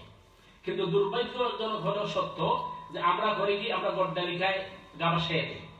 সামাজিক পরিবেশ আমরা মনে করেন বিয়ে শাদীর মধ্যে সবচেয়ে গুরুত্বপূর্ণ জিনিস হচ্ছে যে আল্লাহ সুবহানাহু ওয়া তাআলা আদম আলাইহিস সালামকে যখন প্রেরণ করেছিলেন, আদম আলাইহিস সালাম দুটি জিনিস নিয়ে আসছিলেন দুনিয়াতে, একটি হলো ঈমান আর একটি হলো বিবাহ। অথচ আমরা বিবাহ এবং ঈদের জামাতকে মানুষ কিন্তু ইবাদত মনে করে না, এটা সামাজিক অনুষ্ঠান মনে করে। এবং আমরা সর্বক্ষেত্রেই এগুলোর মধ্যে অপচয় এবং অবক্ষয় আমাদের মধ্যে ঘটে গেছে। এই জন্য পরিবেশকে সুন্দর করতে হবে, সুন্দরভাবে পরিবেশ গড়ে তুলতে হবে। তখন দেখবেন অটোমেটিকলি মানুষ এই ধর্ম পালন করছে। এবং স্বাভাবিকলি সহজ উদাহরণ দিচ্ছি আমি বোঝার জন্য আপনাদেরকে। এই দেশে একটা বৈরী পরিবেশে আমরা বসবাস করছি। এই দেশে কিন্তু ঢাকার বিশ্ব ইজতেমার মতো ইজতেমা হয় না, আর শীতকালে আপনার ওয়াজের হাটও বসে না। অথচ এই দেশে কিন্তু মসজিদগুলোতে নামাজি বেশি বাংলাদেশের তুলনায়। আপনার আমার সাথে একমত কিনা? আলহামদুলিল্লাহ। তার কারণ হচ্ছে এই দেশে মসজিদ ভিত্তিক সমাজ গড়ে তোলা হচ্ছে, আর বাংলাদেশে মসজিদ গুলাকে এলান করা হয়েছে, বিরান করে দেওয়া হয়েছে। ইতিপূর্বে আপনার আদাবে আলোচনা করেছে, এর দোকান করছে কি অনাবাদ মসজিদ গুলাকে টার্গেট আবাদ করা শুরু করেছে। এই জন্য আমাদেরকে মসজিদ ভিত্তিক সমাজ গড়ে তুলতে হবে, মসজিদ ভিত্তিক পরিবেশ গড়ে তুলতে হবে। তখন দেখবেন সমাজ অটোমেটিক্যালি কি হয়ে যাচ্ছে, পরিবর্তন এবং পরিবর্তন আসছে। কারণ রাসূল করিম সাল্লাল্লাহু আলাইহি ওয়াসাল্লাম সর্বপ্রথম কাজটি করেছিলেন, মসজিদ নির্মাণ করেছিলেন এবং মসজিদকে আবাদ করেছিলেন এবং মসজিদ ভিত্তিক সমাজ রাসূল করিম সাল্লাল্লাহু আলাইহি ওয়াসাল্লাম কে করেছিলেন। রাসূল করিম সাল্লাল্লাহু আলাইহি ওয়াসাল্লাম সম্পর্কে যতটুকু জানা যায়, আমরা এই পরিবেশ বোঝার জন্য আদি ইবনে হাতিম রাদিয়াল্লাহু তাআলা আনহু যখন পলায়ে সিরিয়া চলে গেলেন, তখন সেখানে যাওয়ার পরে তার বোন বন্দী অবস্থায় এসেছিলেন আল্লাহ রাসূলের কাছে। মুক্তিদা পাওয়ার পরে উনি সিরিয়া গেছেন। আদি রাদিয়াল্লাহু তাআলা আনহুকে বললেন যে ভাই, তুমি কি মুহাম্মদ সাল্লাল্লাহু আলাইহি ওয়াসাল্লামকে দেখেছো বা তার সাথে সরাসরি কথা বলেছো? আদি বললেন না। বলে তাহলে তুমি এক কাজ করো, আমিও খ্রিস্টান ধর্ম ফলো করি, তুমিও খ্রিস্টান ধর্ম ফলো করো। আমার অনুরোধ আগে মুহাম্মদুর রাসূলুল্লাহ সাল্লাল্লাহু আলাইহি ওয়াসাল্লামের সাথে তুমি সাক্ষাৎ করো, এরপরে ডিসিশন নাও যে তুমি খ্রিস্টান ধর্মে থাকবা না ইসলাম গ্রহণ করবা। আদি রাদিয়াল্লাহু তাআলা আনহু বলেন যে আমি মদিনা মুনওয়ারায় এসেছি, মসজিদে নববীর দরজায় দাঁড়িয়েছি, এমন সময় আল্লাহ রাসূল বেরিয়ে এসেছেন। আমি তাকে হাত বাড়িয়ে দিয়েছি, আল্লাহ রাসূল আমাকে হাতে ধরেছেন। এই সময় একজন বৃদ্ধা মহিলা আসে আল্লাহ রাসূলকে বলেছে, আয় মুহাম্মদ, ইয়া রাসূলুল্লাহ, আমি একটা মাসআলা জানতে চাই। আল্লাহ রাসূল সাল্লাল্লাহু আলাইহি ওয়াসাল্লাম চিন্তা করেছেন এই বৃদ্ধা মহিলা আপনার ব্যান হয়ে গেছে বয়সের কারণে। রাসূল যদি দাঁড়িয়ে থাকেন তাহলে বৃদ্ধা মহিলার কষ্ট হবে। আল্লাহ রাসূল মাটিতে বসে গেছে। আদি রাদিয়াল্লাহু আনহু তখনই আমি সিদ্ধান্ত নিয়ে গেছি যে আমি ঈমান আনবো, কারণ এই সাধারণ মানুষ নয়, একজন মহিলাকে সম্মান করতে গিয়ে তিনি মাটিতে বসে যান। এই ছিল রাসূল করিম সাল্লাল্লাহু আলাইহি ওয়াসাল্লামের আদর্শ। চিকিৎসা ক্ষেত্রে যেটা আমি বুখারীর ভূমিকার কথা বলেছি, ভূমিকার মধ্যে খাদিজাতুল কুবরা রাদিয়াল্লাহু তাআলা আনহা আম্মাজানের বক্তৃতা আনা হচ্ছে। আম্মাজান বলতেছেন যে ইন্নাকা লাতাসিলুর রাহিমা, নিশ্চয় আপনি আত্মীয়তার বন্ধনকে অটুট রাখেন। ওয়া তাহমিলুল কাল, আর অসহায় দুর্বলদেরকে আপনি সহযোগিতা করেন। ওয়া তাকসিবুল মাদুম, বেকারত্বের অভিশাপে জর্জরিত তাদেরকে আপনি সহযোগিতা চালিয়ে যান। ওয়া তাকরিদ দাঈফ, আপনি মেহমান মুসাফিরের খেদমত করেন। ওয়া তুঈনু আলা নাওয়াইবিল হক, প্রাকৃতিক দুর্যোগ অথবা সামাজিক দুর্যোগ, সমস্ত দুর্যোগ বলতে মানুষকে সহযোগিতা করতে আপনি এগিয়ে আসেন। এটা ছিল রাসূল করিম সাল্লাল্লাহু আলাইহি ওয়াসাল্লামের আদর্শ এবং আল্লাহ রাসূল সাল্লাল্লাহু আলাইহি ওয়াসাল্লামের সুন্নাহ।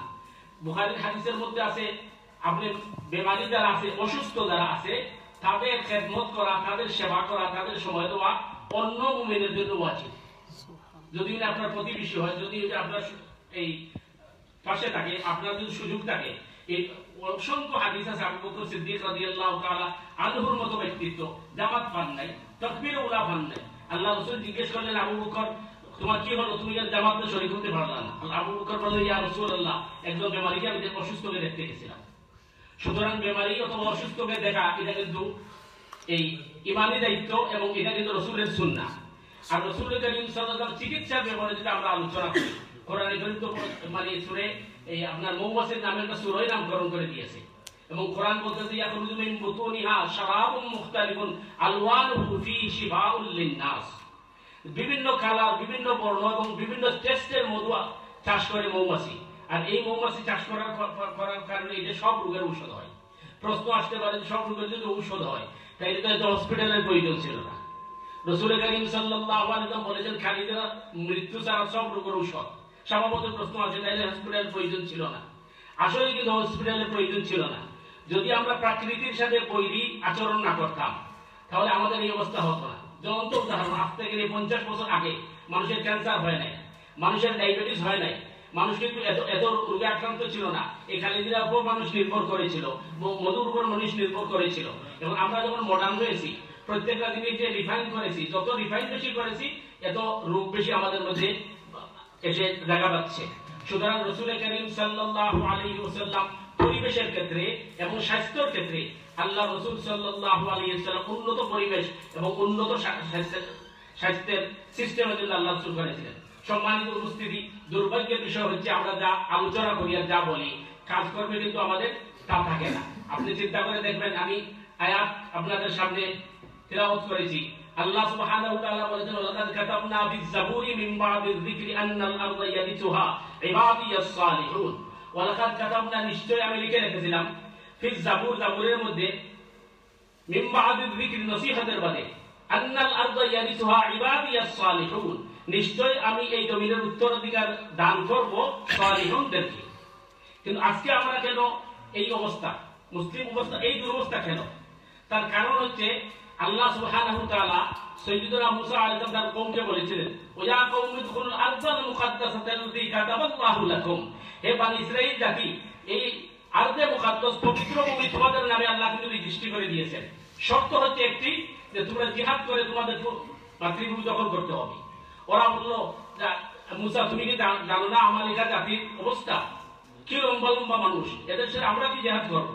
জিহাদ যদি করতেই হয় তাহলে তুমি আর তোমার আল্লাহ নাই, আমরা মসজিদে বসে আর উঠবই না। নাউযুবিল্লাহ। আল্লাহ সুবহানাহু ওয়া তাআলা বললেন, আর মুসা যেহেতু তারা বলছে তারা বসে বসে উঠবেই না, আমিও 40 বছর ময়দানে তিয়াতে তারা বসিয়ে রাখবো। 40 বছর ময়দানে তিয়াতে তারা থাকছে। হারুন আলাইহিস সালাম ইন্তেকাল করেছেন, মুসা আলাইহিস সালাম ইন্তেকাল করেছেন, ইউশা ইবনে নূন আলাইহিস সালামের নেতৃত্বে জিহাদ করে তারা ফিলিস্তিন দখল করেছে। আজকে আল্লাহ বলেছেন আমাদের, তোমরা যদি সালিহুন হতে পারো তাই তোমাদের জন্য রেজিস্ট্রি করে রেখেছি। তাহলে আমরা জমি পাই না, কারণ কি? তার কারণ হচ্ছে যে জমির মালিক আমরা ছিলাম। আপনি যদি আপনার জমিতে না যান, চাষাবাদ না করেন, তো এখানে আগাছা হবেই। আমরা যেহেতু চাষাবাদ করি নাই, এর কারণে আগাছা তৈরি হয়েছে। প্রশ্ন আসতে পারে, আগাছা তো মালিকের চাইলে কাটতে পারতো। আল্লাহ সুবহানাহু ওয়া তাআলা আগাছা খাইতে আমাদের বসাইতে পারতেন। আল্লাহ সুবহানাহু ওয়া তাআলা জানেন যে আমাদের মতো মানুষের বসাইলে আগাছাতে আরো বরবাদ হয়ে যাবে। কারণ আমরা ক্ষমতায় গেলে আল্লাহ বদনামি হবে, ইসলামও বদনামি হবে। এই জন্য আল্লাহ হিকমত হচ্ছে সবচেয়ে বড় জিনিস হচ্ছে আগাছা তৈরি হোক। যারা বানি ইসরাঈলে বলা হচ্ছে, ওয়াকাদাইনা ইলা বানি ইসরাঈলা বিল কিতাবি লাতুফসিদুন্না বিল আরদ মাররাতাইনি ওয়া লাতা'লুন্না উলুওয়ান কাবীরা ফাইযা জাআ ওয়া'দু উলাহুমা বা'সনা আলাইকুম ইবাদাল লানা উলি বাসিন শাদীদিন ফাজাসু খিলালাদ দিয়ার ওয়া কানা ওয়া'দাম মাফউলা। আমি লিখে রেখেছিলাম দুইবার তোমরা দুনিয়ায় ফসাদ সৃষ্টি করবে, তখন আমি তোমাদেরকে আমার অসাধ্য বান্দা দিয়ে তোমাদেরকে শায়েস্তা করব। আল্লাহ সুবহানাহু ওয়া তাআলা অসাধ্য বান্দা দিয়ে শায়েস্তা করার দুইটা হিকমত। একটি হচ্ছে আমাদেরকে বোঝানো হচ্ছে যে তোমরা সালেহুন হতে পারো নাই, যার কারণে তোমাদেরকে ক্ষমতা দেই নাই। আর ফেরাউন, কারুন, হামানের ক্ষমতা দিয়ে আল্লাহ বুঝাচ্ছেন যে এরা হাসরের ময়দানে এই অভিযোগ করতে পারবে না যে আল্লাহ আমাদেরকে আপনি ক্ষমতা দেন নাই, এই জন্য আপনাকে আমরা মানি নাই। সুতরাং আল্লাহ এই দুই হিকমতের কারণে তাদেরকে বসাইছেন। তবে আল্লাহর হুকুমে না, বুঝার বিষয়। এখানে আল্লাহর মাশিয়ত ছিল। যেভাবে আপনার জমিনে আগাছা হয়েছে, আপনার ইচ্ছা ছিল, আপনি দুর্বলতার কারণে কি করেন নাই। আল্লাহ সুবহানাহু ওয়া তাআলা মাশিয়ত থাকার কারণে আজকে এগুলো উঠছে। চিন্তা করে দেখুন আমাদের অবস্থা, আমাদের মন্ত্রী মিনিস্টার, এমনকি আমাদের পার্সোনাল যাদের পয়সা থাকে, আমাদের যখন অসুখ বিসুখ হয় তখন চিকিৎসার জন্য আমরা সিঙ্গাপুরে যাই, আমরা ব্যাংককে যাই, আমরা আমেরিকায় যাই, আর সাধারণ মানুষ মারা যায় হসপিটালের বারান্দায় অথবা নর্দমায়। এটার নাম কি ইসলাম? এটার নাম কি সালেহুন? সুতরাং আল্লাহ সুবহানাহু ওয়া তাআলা যে বলেছেন তোমরা যদি সত্যিকার অবস্থায় আবু বকর, ওমর, উসমান, আলীর মতো সালেহ হতে পারো, তাহলে তোমাদের জন্য জমি লিপিবদ্ধ করে দেওয়া হয়েছে, কিয়ামত পর্যন্ত তা হবে, যেভাবে ইমাম মাহদীর যে আমি তা প্রমাণ করব। আল্লাহ সুবহানাহু ওয়া তাআলা আমাদেরকে সঠিকভাবে আল্লাহ রাসূল সাল্লাল্লাহু আলাইহি ওয়াসাল্লামের সিরাত অনুসরণ করে বাস্তবায়ন করার তৌফিক দান করুন। আসসালামু আলাইকুম। ওয়া আলাইকুম আসসালাম ওয়া রাহমাতুল্লাহ। মাশাআল্লাহ মাশাআল্লাহ। আমরা অত্যন্ত গুরুত্বপূর্ণ আলোচনা শুনছিলাম। তালাফাজ মজলিস যুক্তরাজ্য সভার সম্মানিত সভাপতি হযরত মাওলানা মুফতি হাসান নদভী চৌধুরী সাহেবের কাছ থেকে, সহসভাপতি মুফতি হাসান নদভী চৌধুরীর কাছ থেকে, সম্মানিত ভাইরা, আজকের এই সিরাতুন নবী সাল্লাল্লাহু আলাইহি ওয়াসাল্লাম মাহফিলে এ পর্যায়ে আমাদের সম্মুখে অত্যন্ত গুরুত্বপূর্ণ আলোচনা পেশ করবেন তালাফাজ মজলিস যুক্তরাজ্য সভার সম্মানিত সহসভাপতি, জামিয়াত আহলুস সুন্নাহ বার্মিংহামের সম্মানিত প্রিন্সিপাল মুফতি মাওলানা তাজুল ইসলাম। মুফতি মাওলানা তাজুল ইসলামকে এই মানব সেবায় মহানবী সাল্লাল্লাহু আলাইহি ওয়াসাল্লামের অবদান এর উপর আলোচনা পেশ করার জন্য অনুরোধ করছি।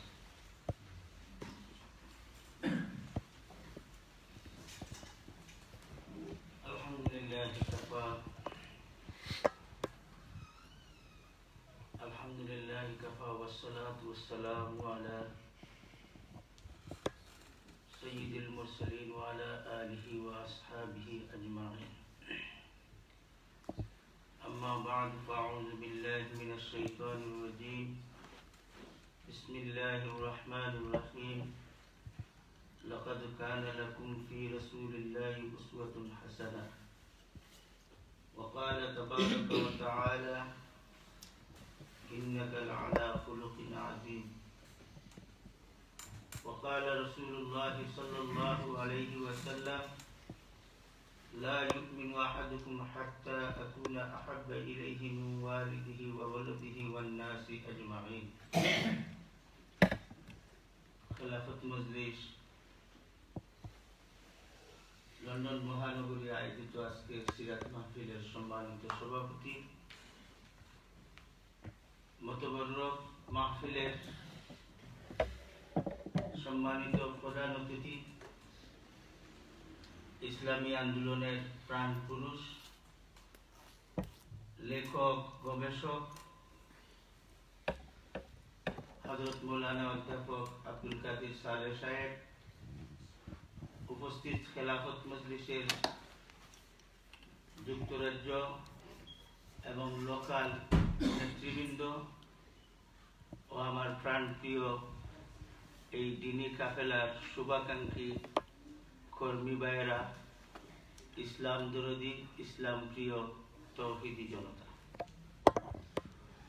আলহামদুলিল্লাহ আজকে আমরা এত বড় একটি মতবরক মাহফিলের মধ্যে আমরা সমবেত হতে পেরেছি, এর জন্য আল্লাহ শুকরিয়া আদায় করি। আলহামদুলিল্লাহ। আমাদের বিশ্বাস প্রিয় মুহাম্মদুর রাসূল সাল্লাল্লাহু আলাইহি ওয়াসাল্লাম কে দুনিয়াতে সৃষ্টির উপলক্ষে সারা দুনিয়ার কুল জাহান সবকিছু আল্লাহ সুবহানাহু ওয়া তাআলা সৃষ্টি করেছেন এবং আল্লাহ সুবহানাহু ওয়া তাআলা মানুষকে সৃষ্টি করেছেন আল্লাহর একত্ববাদের স্বীকৃতি এবং ইবাদত করার জন্য। এবং আদম থেকে নিয়ে নবী মুহাম্মদুর রাসূল সাল্লাল্লাহু আলাইহি ওয়াসাল্লাম পর্যন্ত যত নবী রাসূল এসেছেন সবাই তাওহীদের দাওয়াত দিয়েছেন, এক আল্লাহর কথা বলে গিয়েছেন এবং ফাইনাল নবী হিসাবে মুহাম্মদুর রাসূল সাল্লাল্লাহু আলাইহি ওয়াসাল্লামকে দুনিয়ার মধ্যে আল্লাহ সুবহানাহু ওয়া তাআলা প্রেরণ করেছেন যে কিয়ামত তক মানুষ কিভাবে চলবে, মানুষের চলাফেরা, মানুষের রাষ্ট্র, সমাজ, ব্যক্তিগত জীবন সবকিছু কিভাবে হবে তার পূর্ণাঙ্গ একটা গাইডলাইন আল্লাহ পাক রব্বুল আলামিন আল্লাহ রাসূলের সাথে দিয়ে দিয়েছেন। তার নাম হচ্ছে কোরআন কারীম। সেই কোরআনে কারীম মানব দুনিয়ার মধ্যে এবং আখিরাত তার টার্গেট করে দুনিয়া কিভাবে তার জীবনযাপন করব সমস্ত কিছু আল্লাহ সুবহানাহু ওয়া তাআলা এই কোরআনের মধ্যে বর্ণনা করেছেন। আর তার বাস্তব নমুনা মুহাম্মদুর রাসূলুল্লাহ সাল্লাল্লাহু আলাইহি ওয়াসাল্লাম। যার জন্য আজকের এই সম্মেলনের মধ্যে যতটা সাবজেক্ট দেওয়া হয়েছে সব সাবজেক্টেই আমাদের প্রত্যেকের দৈনন্দিন জীবনের মধ্যে আবশ্যকীয় বিষয়, যেগুলা ছাড়া আমরা কেউ চলতে পারি না। হয়তো এই শব্দগুলা সাবজেক্টগুলা কেউ ইসলামিক ভাবে পালন করে, কেউ নন ইসলামিক ভাবে এগুলা পালন করে, কিন্তু এই বিষয়গুলা খুব অতি জরুরি। এই যে মানব সেবা আমাকে এই বিষয়টা আমাকে দেওয়া হয়েছে। ইসলামের যত ইবাদত বন্দেগী আছে সব ইবাদত গুলো আল্লাহ সুবহানাহু ওয়া তাআলা বেশিরভাগ আনুষ্ঠানিক ভাবে রাখছেন। যেমন 5 ওয়াক্ত নামাজ পড়া, সপ্তাহের মধ্যে জুমার নামাজের ব্যবস্থা, বার্ষিক 2টা ঈদের ব্যবস্থা, বার্ষিক ফাইনাল একটা গ্যাদারিং হজের ব্যবস্থা। আল্লাহ সুবহানাহু ওয়া তাআলা চান যে মানুষ কিভাবে জড়ো হয়ে থাকতে পারে, এই জড়ো হওয়ার যদি থাকতে পারে কিভাবে, এটা থাকার জন্য মানুষের সাথে পরিচয়ের দরকার। এক একটা বিষয়ে যদি আমরা সামাজিক ভাবে বিশ্লেষণ করি, ফিলোসফিক্যাল যদি আমরা বিশ্লেষণ করি, ধর্মীয় আখিরাতকে সামনে রেখে যদি বিশ্লেষণ করি, অনেক সময়ের প্রয়োজন। নবী মুহাম্মদুর রাসূল সাল্লাল্লাহু আলাইহি সাল্লামের কাছে দুনিয়ার যত বিষয় আছে সমস্ত বিষয়ে ক্যারেক্টার আল্লাহ রাসূল সাল্লাল্লাহু আলাইহি সাল্লামকে আল্লাহ সুবহানাহু ওয়া তাআলা দিয়ে দিয়েছেন। এজন্য আল্লাহ রাসূলকে বলা হয়েছে ইন্নাকা লাআলা খুলুকিন।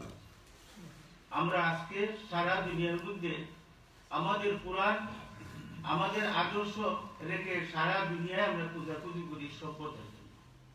আমাদের সমাধান সবকিছু কোরআন এবং রাসূলের কাছে রয়েছে, কিন্তু আজকে আমরা অন্যদিকে আমরা খোঁজাখুঁজি করি। আমার রাসূল কিভাবে সেবা করতেন? ফতে মক্কার পরে একজন মহিলা, বৃদ্ধা মহিলা কিভাবে তাকে সাহায্য করে একবারে আপনার তার গন্তব্যস্থলে পৌঁছে দিয়েছিলেন।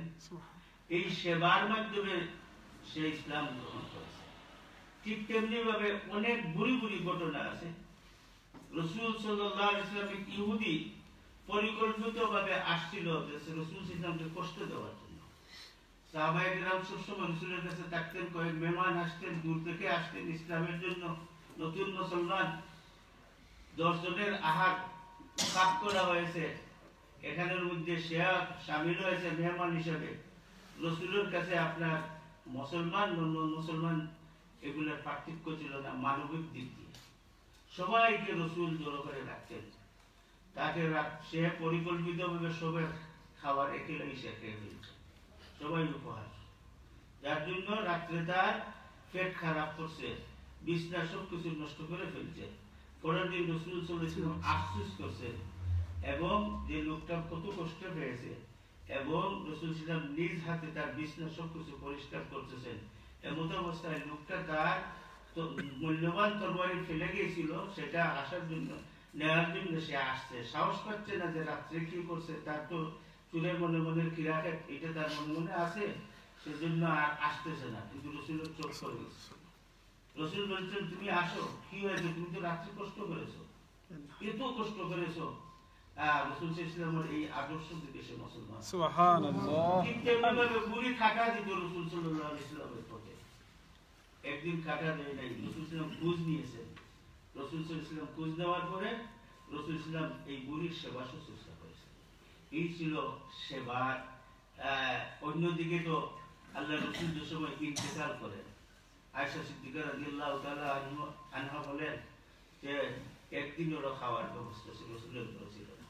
যখন যা আসতো সারা দিন সব কিছু ভর্তি হয়ে যেত, হাদিয়া তুফা নিয়ে আসতেন সাহাবায়ে কেরাম, কিন্তু বিকালে সব কিছু খালি হয়ে যেত। কিন্তু আজকে আবার আমাদের নায়েবে নবী হিসেবে উলামায়ে কেরামদের মানি, কিন্তু উলামায়ের পিছনে আমরা অনেক আলোচনা সমালোচনা আমরা করে বলি, উলামাদের কাছে আসতে হলে এইটা একটা সুন্নত হাদিয়া। রাসূলের কাছে সাহাবায়ে কেরাম নিয়ে আসতেন, রাসূল সবাইকে বিলিয়ে দিতেন। আজকে যদি উলামাদের কাছে এইভাবে হাত মজবুত করা হতো সবকিছু দিয়ে, উলামায়ে কেরাম সুন্দরভাবে ডিস্ট্রিবিউট করতেন। এর জন্য আল্লাহ রাসূল সাল্লাল্লাহু আলাইহি সাল্লাম এই সমাজ যিনি বন্ধন খেদমতে খলক, এটা গুরুত্বপূর্ণ একটা বিষয়, যার জন্য আজকে আমরা এই জন্য আফসোস করি ফিলিস্তিন মানুষ মরছে। আজকে ইন্ডিয়ার মধ্যে কি শুরু হয়েছে আফসোস করছি, বার্মায় মানুষ মরছে, উইগুরে মানুষ মুসলমান মরছে। কাঁদি, মিছিল করি, প্রোগ্রাম করি, কিন্তু মূলত খাদ্য তো আমরা কোনো কিছুই করি না। আমার এই যে আল্লাহ রাসূল বলেন, ইয়া আইয়ুহান নাস আফশুস সালাম আতরিমুত তাম ওয়াসিলুল আরহাম, এই সমস্ত জিনিস আমাদের কাছে আজকে অনুপস্থিত। আমরা সালাম দিই না, সালামের অপেক্ষা করি। সালামেও এটা একটা বড় খেদমত। পূর্ববর্তী আলোচক মুফতি হাসান নুরী সাহেব বলেছেন যে পরিবেশ কিভাবে রক্ষা করবেন। আপনি সেবা, অনেক সময় সেবা দুইটা সাইড আছে, কোন সেবা বাহ্যিক করতে পাওয়া যায়, কোন সেবা দেখা যায় না, কিন্তু সেবা হয়ে যায়। আপনার উপস্থিতিতে একজন মানুষ শান্তি পেয়ে যায়। আপনি কিছু খাবার নিয়ে দিলেন, সে শান্তি, ক্ষুধার্ত মানুষ তার জ্বালা মিটিয়ে শান্তি পেয়ে যায়। যার জন্য একজন মানুষ অসহায় এখানে পড়ে রয়েছে, আমি তাকে হসপিটালে নিয়ে উঠে নিয়ে ডাক্তারের কাছে নিয়ে যাওয়ার আমার সময় নেই। হ্যাঁ, মরছে, আমার কি আরো আমি বিপদে পড়বো। কিন্তু আমি সত্যিকার অর্থে যদি যে একজন মানুষ এখানে মরে যাচ্ছে, আমি মানবতা রক্ষার জন্য আমি তাকে হসপিটালে নিয়ে যাব, পরে যাই হোক, আপনি যদি সত্যিকার এই নিয়তে যান, আপনি কোনো সময় পাচ্ছেন না। এটা আমি আমার আমি মনে, যার জন্য খেলাফত মজলিস এই সমাজ খুলাফায়ে রাশিদিনের সমাজ গঠন করতে চাই, রাসূলের আদর্শকে সামনে রেখে এই আল্লাহর জমিনে আল্লাহর দ্বীন কায়েম করতে চাই।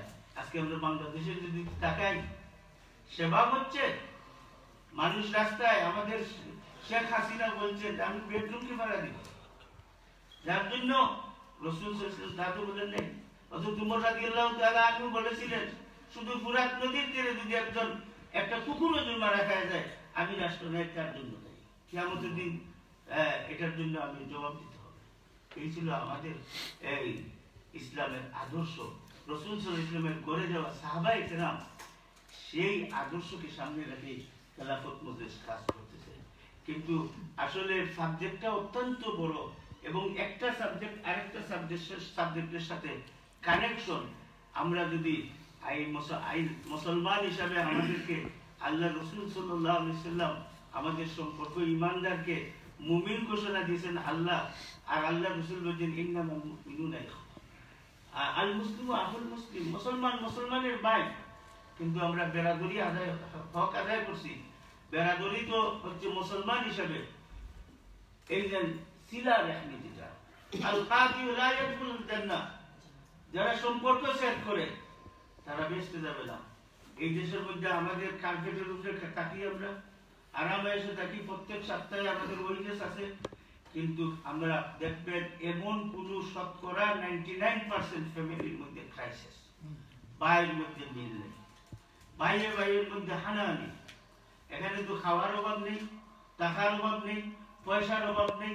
কেন সেটার একমাত্র কারণ হচ্ছে রাসূলের সাথে আমাদের প্রেম এবং ভালোবাসা নেই, এবং আল্লাহর যে ডর মহব্বত আখিরাতের প্রতি আমরা ভ্রুক্ষেপ করি না। যার জন্য আমরা এই অবস্থা। আজও এই সময়ের নীতি পলিসি সুন্নাহ এখনো রাসূল আমাদের জন্য রেখে গেছেন, সেইগুলো যদি আমরা ধারণ করতে পারি, আমাদের সমাজ সুন্দর হয়ে যাবে। আর এই লক্ষ্যে খেলাফত মজলিস কাজ করে যাচ্ছে। আসুন আমরা এই রাসূলের এই সুন্নাহগুলোকে, রাসূলের যে মানব সেবা, এইগুলাকে আপনারা আমার ব্যক্তিগত জীবনে আমরা ধারণ করি, এবং এগুলাকে আস্তে আস্তে সামাজিকভাবে প্রতিষ্ঠা করার সংগ্রামে এগিয়ে আসি। এই উদাত্ত আহ্বান জানিয়ে আমার কথা এখানে শেষ করলাম। ওয়া আখিরু দাওয়ানা আলহামদুলিল্লাহি রাব্বিল আলামিন। সম্মানিত ভাইরা, আমরা অত্যন্ত গুরুত্বপূর্ণ আলোচনা শুনছিলাম। আমাদের সম্মানিত বিশেষ অতিথি খেলাফত মজলিস সম্মানিত সহসভাপতি হযরত মাওলানা মুফতি তাজুল ইসলাম সাহেবের কাছ থেকে। সম্মানিত ভাইরা, লন্ডন মহানগরী কর্তৃক আয়োজিত আজকের এই সিরাতুন নবী মাহফিলে বিশেষ অতিথি বক্তব্য নিয়ে আসছেন এবং মহানবী সাল্লাল্লাহু আলাইহি ওয়াসাল্লাম এর সুন্দর জীবনের উত্তম চরিত্র এর উপর আলোচনা পেশ করবেন খালাফত মজলিস যুক্তরাজ্য শাখার সম্মানিত সভাপতি হযরত মাওলানা সাদিকুর রহমান। হযরত মাওলানা সাদিকুর রহমানকে ওনার আলোচনা পেশ করার জন্য অনুরোধ করছি।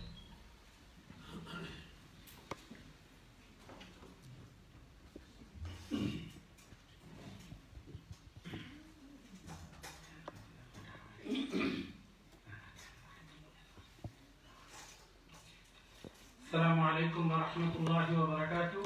وعليكم السلام.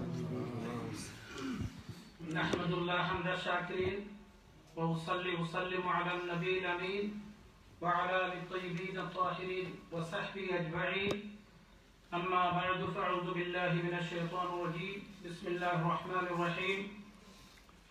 نون والقلم وما يسطرون ما أنت بنعمة ربك بمجنون وإن لك لأجرا غير ممنون وإنك لعلى خلق عظيم. وقال تعالى في موضع آخر لقد كان لكم في رسول الله أسوة حسنة لمن كان يرجو الله واليوم الآخر وذكر الله كثيرا. وقال النبي صلى الله عليه وسلم إني بعثت لأتمم مكارم الأخلاق. وقال النبي صلى الله عليه وسلم أكمل المؤمنين إيمانا وأحسنهم خلقا أو كما قال عليه الصلاة والسلام. খালাফত মজলিস লন্ডন মহানগরী শাখা কর্তৃক আয়োজিত আজকের সিরাতুন নবী সাল্লাল্লাহু আলাইহি ওয়াসাল্লাম মাহফিলের সম্মানিত সভাপতি, সম্মানিত পরিচালক, মঞ্চ ভূমিষ্ঠ খালাফত মজলিস কেন্দ্রীয় যুগ্ম মহাসচিব অধ্যাপক মৌলানা আব্দুল কাদির সালেহ সাহেব, খালাফত মজলিস যুক্তরাজ্য লন্ডন মহানগরী শাখা অন্যান্য দায়িত্বশীল ভাইরা, মহান রব্বুল আলামিনের দরবারে আমরা শুকরিয়া জ্ঞাপন করছি যে আল্লাহ রব্বুল আলামিন আজকে একটা পবিত্র মাহফিলে আসিয়া শরীক হওয়ার যে তৌফিক দান করেছেন, এই জন্য সেই মনিবের দরবারে আমরা হৃদয় থেকে শুকর আদায় করি। সবাই বলে আলহামদুলিল্লাহ। আমরা আল্লাহর কাছে আমরা প্রার্থনা করি যে আল্লাহ রাব্বুল আলামিন যেন আজকের এই পবিত্র মাহফিলকে যেন কাল কিয়ামতের দিন নাজাতের জরিয়া বানাই দেন। আলহামদুলিল্লাহ। এবং যে লক্ষ্য উদ্দেশ্যে আজকের আয়োজন করা হয়েছে, বেশি অংশে বক্তারা বিষয়ভিত্তিক আলোচনা করেছেন। সিরাত বিশ্বনবী মুহাম্মদুর রাসূলুল্লাহ সাল্লাল্লাহু আলাইহি ওয়াসাল্লামের জীবনের উপর বিভিন্ন দিক নিয়ে আলোচনা করেছেন। আল্লাহ রাব্বুল আলামিন যেন আমাদেরকে বিশ্বনবীর যে চরিত্র নিয়ে আদর্শ নিয়ে এসেছিলেন, সেই আদর্শ যেন আমরা আমাদের ব্যক্তি জীবনে, আমাদের পারিবারিক জীবনে, আমাদের সামাজিক জীবনে, আমরা যেন রাষ্ট্রীয় জীবনে বাস্তবায়ন করতে পারি। আল্লাহ তাআলা যেন সেই তৌফিক দান করেন। আমিন। প্রিয় ভাইরা, আমি আপনাদের সম্মুখে কালামে কারীম থেকে দুইটি আয়াত তেলাওয়াত করেছি। প্রথম সূরা কলম থেকে প্রথম কয়েকটি আয়াত তেলাওয়াত করেছি।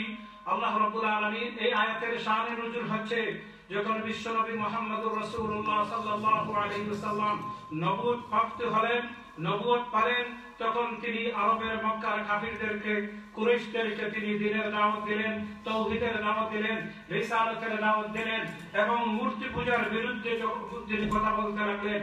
তখন আরবের মুশরিকরা, কাফিররা বিশ্বনবী মুহাম্মদুর রাসূলুল্লাহ সাল্লাল্লাহু আলাইহি ওয়াসাল্লামের উপর নির্যাতন, নিপীড়ন শুরু করলো।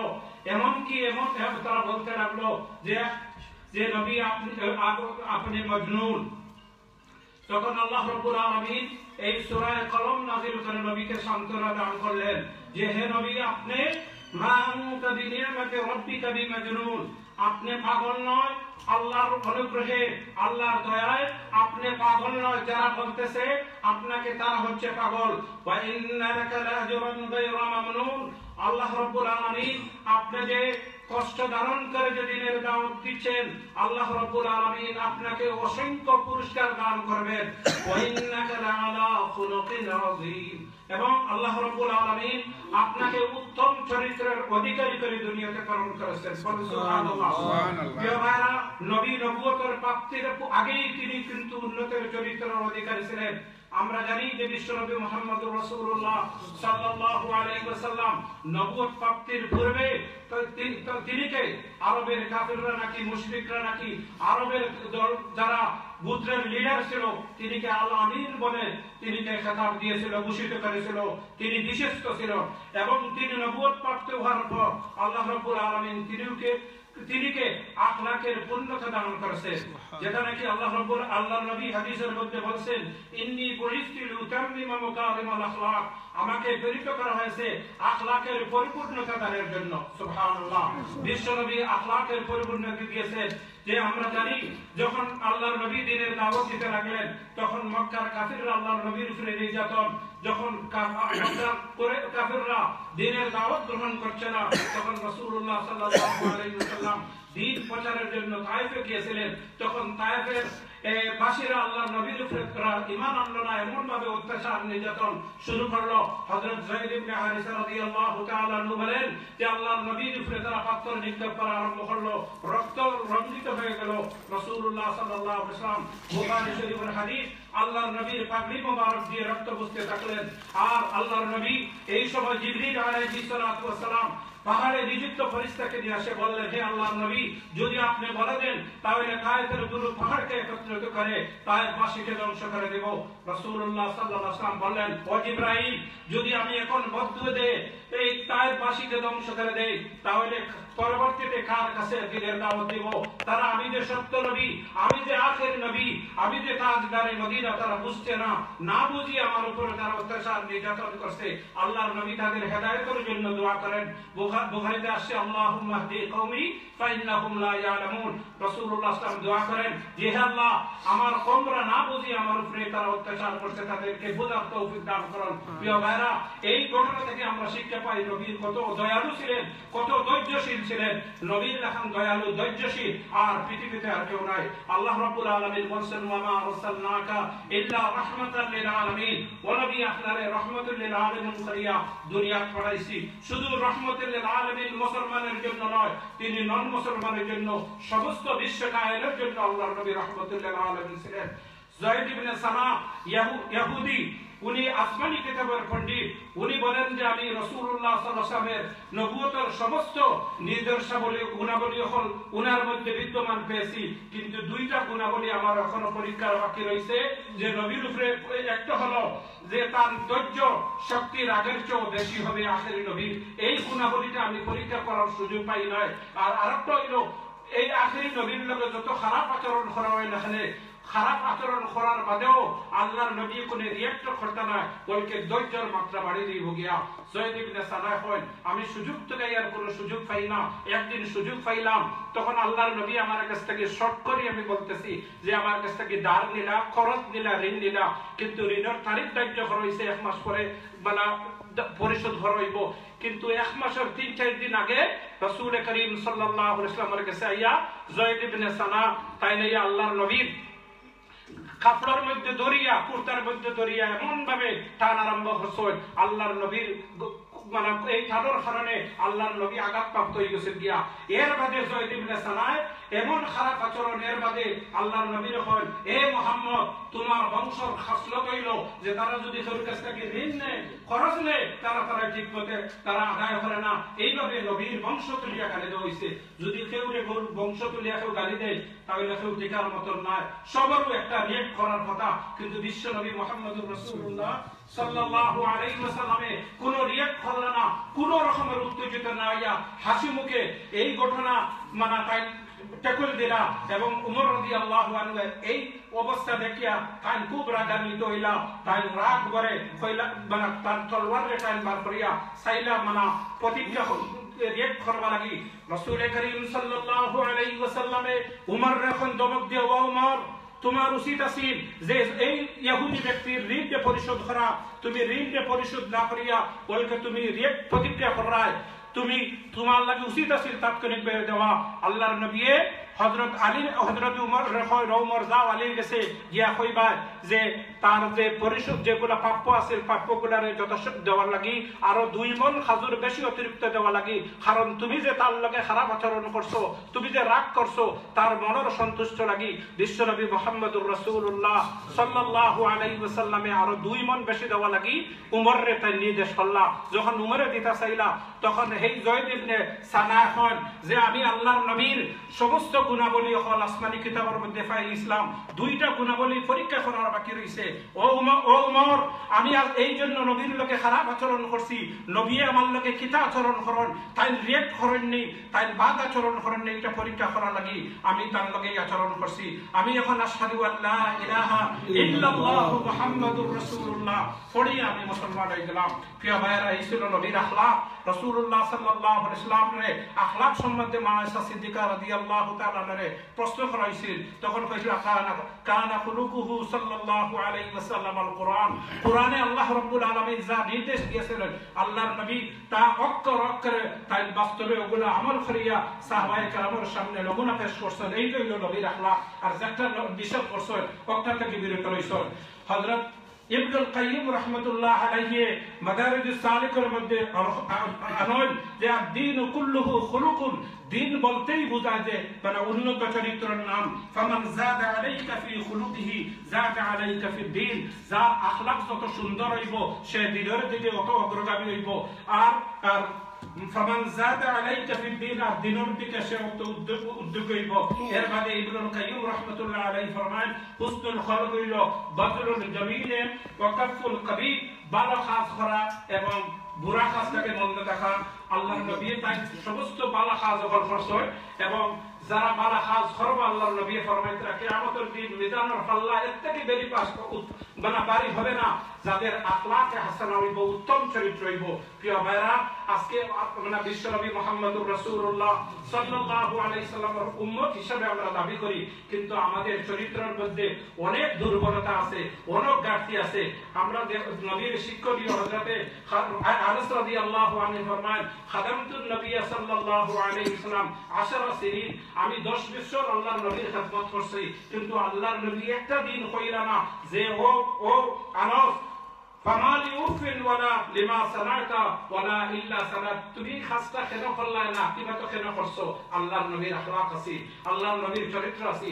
আল্লাহর নবী কোনদিন কোন শিশুরে মানে কোন মানুষে অনিচ্ছাকৃত খেলবে আঘাত করছেন না, কথা দ্বারা হাত দ্বারা মুখ দ্বারা কোনোদিন করছেন না, এবং বুড়া কাজের বদলা বুড়া কাজ দিয়ে দিচ্ছেন না। আমরা কিন্তু আল্লাহর নবীর মানে উম্মত হিসাবে দাবি করি, আমরা কিন্তু বুড়া কাজের মানে বদলা আমরা বুড়া কাজ দিয়ে দিতাম চাই। আল্লাহ পাকে আমরা তৌফিক দান করো। আল্লাহর নবীর অনেক গুণাবলী হল হাদিস শরীফের মধ্যে। আল্লাহর নবী ধৈর্যের পাহাড় আসলা, ক্ষমার সাগর আসলা, সাহসিকতা। হুনাইনের যুদ্ধে রাসূলুল্লাহ সাল্লাল্লাহু আলাইহি ওয়াসাল্লাম কাফিরদেরকে লক্ষ্য করিয়া কয় আনান নবী লা কাযিব আনা ইবনে আব্দুল মুত্তালিব, আল্লাহর নবী তোমরা মনে করনি আমি মিথ্যা নবী, আমি হইলাম আব্দুল মুত্তালিবের বংশধর। আল্লাহর নবী লজ্জাশীল আসলা, আল্লাহর নবী ন্যায় পরায়ণ আসলা, ন্যায় বিচারক আসলা। ব্যক্তি জীবনে আল্লাহর নবী, ব্যক্তি জীবনে, পারিবারিক জীবনে, সমাজ জীবনে আল্লাহর নবী সমান বল আছে। আমরা জীবনে দেখা যায় ব্যক্তি জীবনে একটা, পারিবারিক জীবনে আরেকটা, সমাজ জীবনে আরেকটা, কিন্তু আল্লাহর নবী সর্বক্ষেত্রে তাই সমান ব্যবহার আছে। কেউ লোকে দেখা সাক্ষাৎ হইলে আল্লাহর নবী সালাম করতাম। আমরা সালাম করতে ওনার কিচ্ছুটা মনে করি যে আমি তো বড় লিডার, আমি সালাম করতাম কিনা, কিন্তু আল্লাহর নবী ফরমাইছেন তুমি সালাম করো, আফসুস সালাম বাইনান নাস, মানুষের মধ্যে সালাম করো। আল্লাহর নবীর আখলাক কাসির কেউ লোকে দেখা করলে হাসিতে কথা বলতা। আল্লাহর নবী সকলের আবদার রক্ষা, মুসলমান নন মুসলমান সবার আবদার রক্ষা করতা। রাসূলুল্লাহ সাল্লাল্লাহু আলাইহি ওয়াসাল্লাম আরেকটা আখলাক কাসির পরামর্শের মাধ্যমে কাজ করতা। আমরা যদি আজকে পরামর্শের মধ্যে কাজ করি, ঘরের মধ্যে রহমত আইব, সংগঠনের মধ্যে রহমত আইব, সমাজের মধ্যে রহমত আইব। আল্লাহ রাব্বুল আলামিন আমরা আল্লাহর নবীর যে সমস্ত আখলাক আছে, হাসানা আছে, এগুলা আমাদের মধ্যে ব্যক্তি জীবনে, পারিবারিক জীবনে, সামাজিক জীবনে বাস্তবায়ন করার তৌফিক দান করুন। আমিন। আলহামদুলিল্লাহ রাব্বিল আলামিন। মাশাআল্লাহ। জাযাকাল্লাহু খাইরান। আমরা বক্তব্য শুনছিলাম যে প্রজ্ঞা মসজিদের সভাপতি হযরত মাওলানা সাদিক রহমানের কাছ থেকে। সম্মানিত ভাইরা, বর্তমান পৃথিবীতে মুসলমানদের নির্যাতিত এর বৃহৎ অন্যতম কারণ হচ্ছে আমাদের অনেকতা। সম্মানিত ভাইরা, এ পর্যায়ে আমাদের সম্মুখে অত্যন্ত গুরুত্বপূর্ণ প্রধান অতিথি বক্তব্য নিয়ে আসছেন। ব্রিটেন সহ বাংলাদেশের মুম্মাকে যিনি সবসময় ঐক্য নিয়ে চিন্তা করেন, বাস্তবে প্রচেষ্টা চালিয়ে যান। আজকে সিরাতুন নবী মাহফিলের সম্মানিত প্রধান অতিথি খালাবাস মজলিসের কেন্দ্রীয় যুগ্ম মহাসচিব, খালাবাস মজলিস ইউরোপের প্রধান পরিচালক প্রফেসর মাওলানা আব্দুল কাদের সালেহ। প্রফেসর মাওলানা আব্দুল কাদের সালেহকে আজকে প্রধান অতিথি বক্তব্য রাখার জন্য বিনীতভাবে অনুরোধ করছি।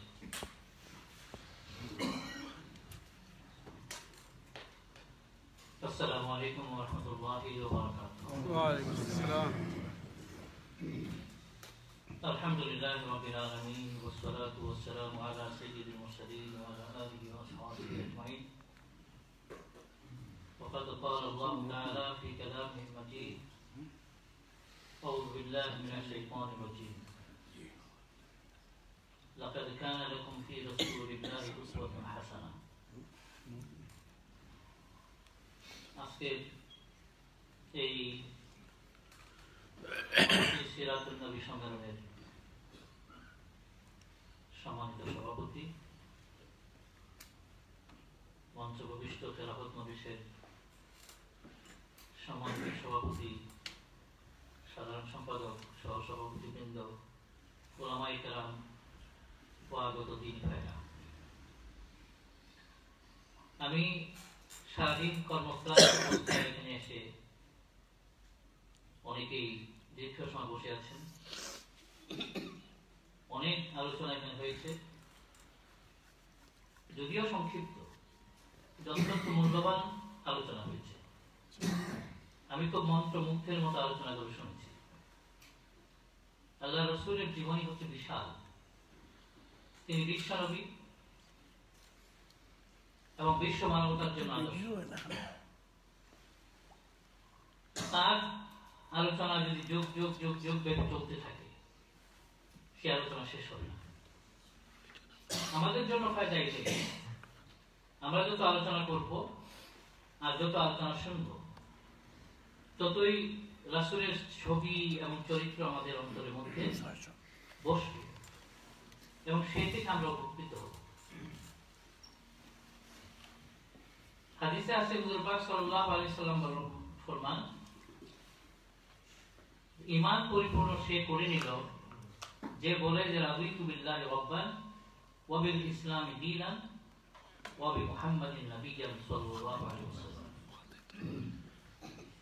যে আমি আমার আল্লাহকে রব হিসেবে পেয়ে আমি অত্যন্ত সন্তুষ্ট। কি বলি, আমরা কি সন্তুষ্ট না অসন্তুষ্ট? আমরা দ্বীন ইসলামকে জীবনের আদর্শ হিসেবে পেয়ে আমরা ওয়েল স্যাটিসফাইড, নাকি আমাদের মধ্যে কোনো হতাশা আছে? জীবন একদিকে থাকতে পারে, আমার দ্বীন একদিকে। দুটো অপশন যদি আমাদের সামনে আসে যে তুমি কি নেবে, একদিকে তোমার জীবন আর একদিকে তোমার দ্বীন, তাহলে কোনটা আমি বেছে নেব? আমার দ্বীন আমি বেছে নেব। আমার জীবন যদি যায়, এবং সারা দুনিয়ায় মুসলমানরা এই জিনিসটা প্রমাণ করছে। আর নবী মুহাম্মাদিন নাবিয়্যান সাল্লাল্লাহু আলাইহি রাসূল করিম সাল্লাল্লাহু আলাইহি সাল্লামকে আমাদের পথ প্রদর্শক, আমাদের নবী হিসেবে পেয়ে আমরা সন্তুষ্ট বলে আলহামদুলিল্লাহ। এজন্য যারা আমরা ওয়াজ হয়ে গেছে, আমি সেই ওয়াজগুলো আপনাদের কাছে রেফার করছি। এগুলোকে আমরা আবার মন দিয়ে আবার স্মরণ করার চেষ্টা করি, এবং এখান থেকে 5টি কথাও যদি আমাদের অন্তরে দাগ কেটে থাকে, এটাকে এর উপর আমল করার জন্য। আর অন্তরটাকে আমরা খুলে দিই, অন্তরটাকে খুলে দিই। যার প্রতি যার ভালোবাসা, ভালোবাসার জায়গা কোথায়? অন্তরের মধ্যে, মনের মধ্যে। তো অন্তরটাকে আমরা খুলে দিই। দোয়ারটা আমাদেরকে অক্ষর আমাদেরকে খুলে দিতে হবে। তার জন্য মুহাম্মাদুর রাসূলুল্লাহ সাল্লাল্লাহু আলাইহি ওয়াসাল্লামের জন্য। আমরা আমাদের প্রিয়জনকে হারালে তার কথা যখন আমাদের সামনে বলা হয়, তখন আমাদের মন ভিজে ওঠে, আমরা তখন আর্দ্র হয়ে উঠি। আমাদের ভাষা তখন নম্র হয়ে ওঠে এবং আমরা অত্যন্ত বিনীতভাবে তার কথাকে আমরা তখন উচ্চারণ করি ধরা গলায়। ঠিক রাসূলের প্রতি আমাদের কতটুকু ভালোবাসা আছে সেটা প্রমাণিত হবে রাসূলের নাম যখন আমার সামনে উচ্চারিত হবে, আমি কিভাবে রেসপন্ড করি, কিভাবে রিঅ্যাক্ট করি এবং কিভাবে আমার অনুভূতিকে ব্যক্ত করি সেভাবে করি সাল্লাল্লাহু আলাইহি ওয়াসাল্লাম। ক্রান্তিহীন ভাবে, জড়তাহীন ভাবে, ভালোবাসার সাথে রাসূলের নাম শোনার সাথে সাথে অত্যন্ত শ্রদ্ধায় বিগলিত বিনীত হয়ে বলতে হবে সাল্লাল্লাহু আলাইহি ওয়াসাল্লাম ওয়া বি মুহাম্মাদিন নাবিয়্যান সাল্লাল্লাহু আলাইহি ওয়াসাল্লাম। আমরা সন্তুষ্ট আল্লাহর নবীর উম্মত হওয়ার কারণে। তো আজকে ভাইয়েরা আমার, দুনিয়াতে আজকে যে অবস্থা মুসলমানদের জন্য, নবী পাক সাল্লাল্লাহু আলাইহি ওয়াসাল্লামের আদর্শ আজকে জরুরি। আজকে যদি আমার মনে পড়ে সব সময় রাসূল সাল্লাল্লাহু আলাইহি ওয়াসাল্লামের একটা আলোচনা হয়েছে, বারবারই এসেছে কথা, আল্লাহ রাব্বুল আলামিন রাসূল সাল্লাল্লাহু আলাইহি ওয়াসাল্লামের গুণাবলীর মধ্যে একটি বিশেষ গুণ উল্লেখ করেছেন, ওয়া মা আরসালনাকা ইল্লা রাহমাতাল লিল আলামিন। আমি তোমাকে রহমত হিসেবে পৃথিবীবাসীর জন্য পাঠিয়েছি। আজকে দেখেন, রহমত মানে হচ্ছে দিলের মধ্যে ভালোবাসা, দয়া, অনুকম্পা, অনুগ্রহ, মাধুর্য মনের মধ্যে থাকা। মানুষ সন্তানকে যেভাবে ভালোবাসে, মানুষ আপন পিতা মাতাকে যেভাবে ভালোবাসে, ঠিক সেই জিনিসের একটা স্থান অপর মানুষের জন্য তার মধ্যে থাকে না। আল্লাহ রাসূলকে আল্লাহ রাব্বুল আলামিন দয়ার মূর্ত প্রতীক হিসেবে দুনিয়াতে পাঠিয়েছেন। আজকে এই জিনিসটা খুবই জরুরি। সিরিয়াতে মানুষ কেন এক মুসলমান আর মুসলমানকে হত্যা করছে নির্বিচারে? কিভাবে? একটা জীবন্ত মানুষকে তার চোখের সামনে গলায় ছুরি ধরে তারপরে তার থ্রোটকে বিচ্ছিন্ন করা হয় তার মাথা পেছন থেকে নয়। আজকে বার্মাতে যে ঘটনা ঘটেছে আমরা সেটা আমাদের চোখে আমরা দেখেছি। কি কারণে হচ্ছে? মানুষের বিরোধ হতে পারে, ভুল বোঝাবুঝি হতে পারে, কিন্তু মানুষ একটা পশু এবং হিংস্র হয় কি করে? তার মন থেকে যখন দয়া ছুটে যায় তখন। তো সেজন্য বারবার রাসূল সাল্লাল্লাহু আলাইহি ওয়াসাল্লামের সেই গুণকে আমাদের স্মরণ করা উচিত এবং এটা লাকাদ কানা লাকুম ফি রাসূলিল্লাহি উসওয়াতুন হাসানাহ। রাসূল আমাদের জন্য উসওয়া আদর্শ।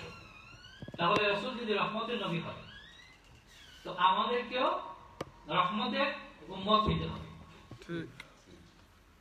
আমরা যখন মানুষের সাথে ব্যবহার করব, মানুষের সাথে কথা বলবো, আমরা শুনেছি আলোচনার মধ্যে তিনি তার যে খাদেম ছিলেন তার সাথে তিনি কেমন ব্যবহার করেছেন, তিনি বয়োজ্যেষ্ঠদের সাথে কিরকম ব্যবহার করেছেন, তিনি তার স্ত্রীগণের সাথে কিরকম ব্যবহার করেছেন, তা আমাদের আলোচনা এসেছে।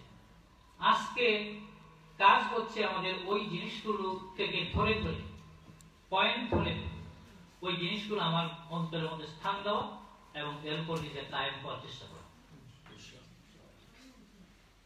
তো আজকে যদি আমরা নিজেরা নিজেদের মধ্যে রাসূলের আদর্শ আনতে পারি তাহলে পৃথিবী আমাদের জন্য সহজ। আপনি দেখবেন, আমি অনেক সময় নিজে লজ্জিত হই, নন মুসলিম যারা তারা যখন ইসলাম গ্রহণ করে তাদের ইসলামের প্রতি আনুগত্য এবং ইসলামের প্রতি ভালোবাসা এবং দৃঢ়তা যেভাবে দেখি সেটা আমাদের মধ্যে সেইভাবে আমি দেখি। তো সেজন্য মুসলমান হওয়া এটা কোনো সস্তা জিনিস না। দিন আমাদের কাছে যেটা এসছে আমরা পেয়েছি উত্তরাধিকার সূত্রে, সেই কারণে তার মূল্য আমাদের কাছে কম। কিন্তু দিন এসছে জুহদের মাধ্যমে এবং জিহাদের মাধ্যমে, কুরবানি এবং স্যাক্রিফাইসের মাধ্যমে। তো সেই দিনকে আমরা যখন সহজলভ্য সহজভাবে পেয়েছি সেজন্য আমাদের একটু চেষ্টা বেশি করা প্রয়োজন। সহজলভ্য জিনিসের মূল্য মানুষের কাছে কম থাকে, তো আমরা যেন এই জিনিসকে মূল্য দিই। কারণ লা ইন শাকারতুম লা আযীদান্নাকুম, আল্লাহ রাব্বুল আলামিন বলেন তোমাকে যে নিয়ামত আমি দিলাম তা যদি তুমি কদর করো নিয়ামতের, তাহলে আমি তা আরো বাড়াই দেব, আর যদি করো না ইন্না আযাবি লাশাদীদ, আমার পাকড়াও অত্যন্ত শক্ত। আপনারা অনেকে জানেন কয়েকদিন আগে অনেক তাজ্জব ঘটনা ঘটছে। এক মাওলানা তিনি মাদ্রাসার মোতাবেক 11 বছর, মসজিদের খতিব 12 বছর, তাফসীর হাদিস কোরআনের পণ্ডিত, হঠাৎ করে আল্লাহ তার কাছ থেকে দ্বীন নিয়ে গেছে, হেদায়েত তার কাছ থেকে নিয়ে গেছে। তার তো কোরআন হাদিসের জ্ঞানের কোনো অভাব ছিল, মানুষকে নসিহত করত। কোন জিনিস তার কাছ থেকে হেদায়েতটা সরিয়ে নিল? সে আজ কোরআনের বিরুদ্ধে সে তাফসীর করে, নাউযুবিল্লাহ মিন যালিক, আল্লাহ রাসূলের চরিত্র নিয়ে সে কথা বলে, এবং আল্লাহর ক্ষমতা এবং গুণাবলী নিয়ে তার বিরুদ্ধে কথা বলে। জিনিসটা উল্টে গেল কিভাবে? এই ভূমিকম্পটা হলো কিভাবে? এই জন্য হেদায়েত কার হাতে? আলিম হইলেই হেদায়েতের উপর থাকবে তার কোনো গ্যারান্টি নাই। তাফসীর কোরআন দিয়ে যদি একটা মানুষের ভিতর ভরে যায় তারপরে হেদায়েত থাকবে এর কোনো গ্যারান্টি নাই। এই জন্য সবসময় আমাদেরকে আল্লাহর কাছে সেই তৌফিক কামনা করতে হবে, ইহদিনাস সিরাতাল মুস্তাকিম। আল্লাহ যেন আমাদের সিরাতে মুস্তাকিমের উপর কায়েম রাখে এবং জীবনের শেষ নিঃশ্বাস পর্যন্ত যেন হেদায়েতের উপর আমাদেরকে কায়েম রাখে। আমিন। এটা আমাদের বড় জিনিস। আর এগুলো আসবে কি করে? হেদায়েত এমন কোনো জিনিস না যে কোথাও কোনো দোকানে পাওয়া যায়, তাকে পারচেজ করা যায়। হেদায়েত অর্জন করতে হয় বিশ্বাস দিয়ে, আনুগত্য দিয়ে, ভালোবাসা দিয়ে, প্র্যাকটিস দিয়ে, এটাকে অর্জন করতে হয়। সেজন্য এমন যেন না হয় যে আমি ওই কবি নজরুল বলেছিলেন যে লক্ষ বছর ঝর্ণায় থেকেও রস পায় না কোন নুড়ি পাথর লক্ষ বছরও যদি ঝর্ণার পানির মধ্যে ডুবে থাকে তার ভিতরে রস ঢুকবে? তাহলে ওই যে বলছিলাম আমাদের অন্তরটাকে খুলে দিতে হবে, তার যেন নুড়ি পাথরের মতো না হয়। আমরা সব নিয়ামতে পরিপূর্ণ থাকলাম, ঝর্ণার পানির মধ্যে আমরা থাকলাম ভিজে, কিন্তু আমার শরীরে এক বিন্দু পানি প্রবেশ করলো না। সেজন্য রাসূলের ভালোবাসায়, রাসূলের প্রেমে এবং রাসূলের আনুগত্যের টানে আমাদের অন্তরের এই যে দরজাটা খুলে দিতে হবে। দিন, আল্লাহর দিন দুনিয়াতে আল্লাহ পাক পাঠিয়েছেন, তার তিনি হেফাজত করবেন। আমাদের দায়িত্ব হচ্ছে দিনকে আঁকড়ে ধরা। এই হুকুম আমাদেরকে করা হয়েছে।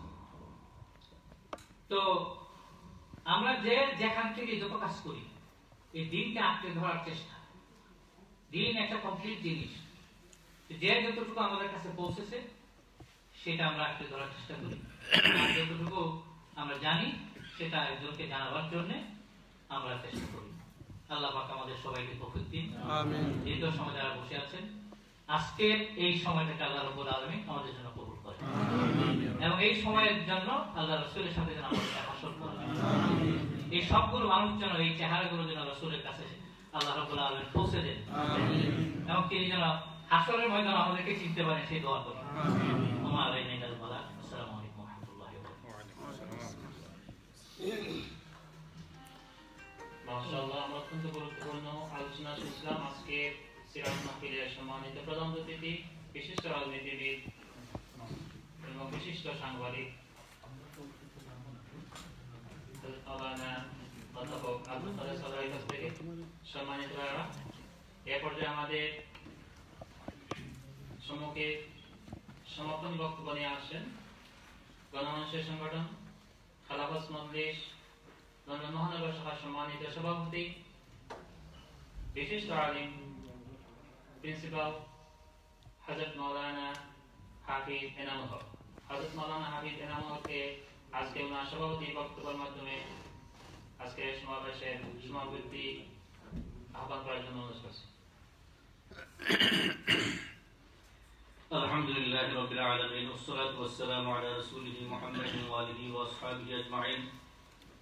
খেলাফত মজলিস লন্ডন মহানগর শাখা কর্তৃক আয়োজিত আজকের এই সিরাতুন নবী মাহফিলের সম্মানিত প্রধান অতিথি, বিশেষ অতিথিবৃন্দ, প্রিয় দিনী ভাইরা, রাত 8টা থেকে নিয়ে এখন পর্যন্ত দীর্ঘ সময় আপনারা যে কুরবানি নজরানা পেশ করেছেন, সেই কুরবানি নজরানার বিনিময়ে দেওয়ার মতো আমার কাছে কিছুই নাই। শুধু এতটুকু আপনাদেরকে স্মরণ করিয়ে দিচ্ছি যে আমরা আল্লাহর পক্ষ থেকে যে সমস্ত নিয়ামতগুলো ভোগ করছি, সমস্ত নিয়ামত সম্পর্কে আমরা কিয়ামতের দিন জিজ্ঞাসিত হব। এই নিয়ামতগুলোর মধ্যে একটা নিয়ামত হচ্ছে সময়। আল্লাহ যে আমাদেরকে সময় দিয়েছেন, বছর, মাস, দিন, মিনিট, এই সবগুলোর সমষ্টিত রূপের নাম হচ্ছে জীবন। এই জীবনের আজকে যে 2 ঘন্টা বা 2.5 ঘন্টা রসুলের আলোচনা শোনার জন্য, রসুলের প্রেম এবং ভালোবাসাকে হৃদয়ে ধারণ করার জন্য আমরা দিতে পেরেছি, এজন্য আমরা খুশি না বেচারা? তাহলে আমাদের কি আশা সফল হয়েছে না ব্যর্থ হয়েছে?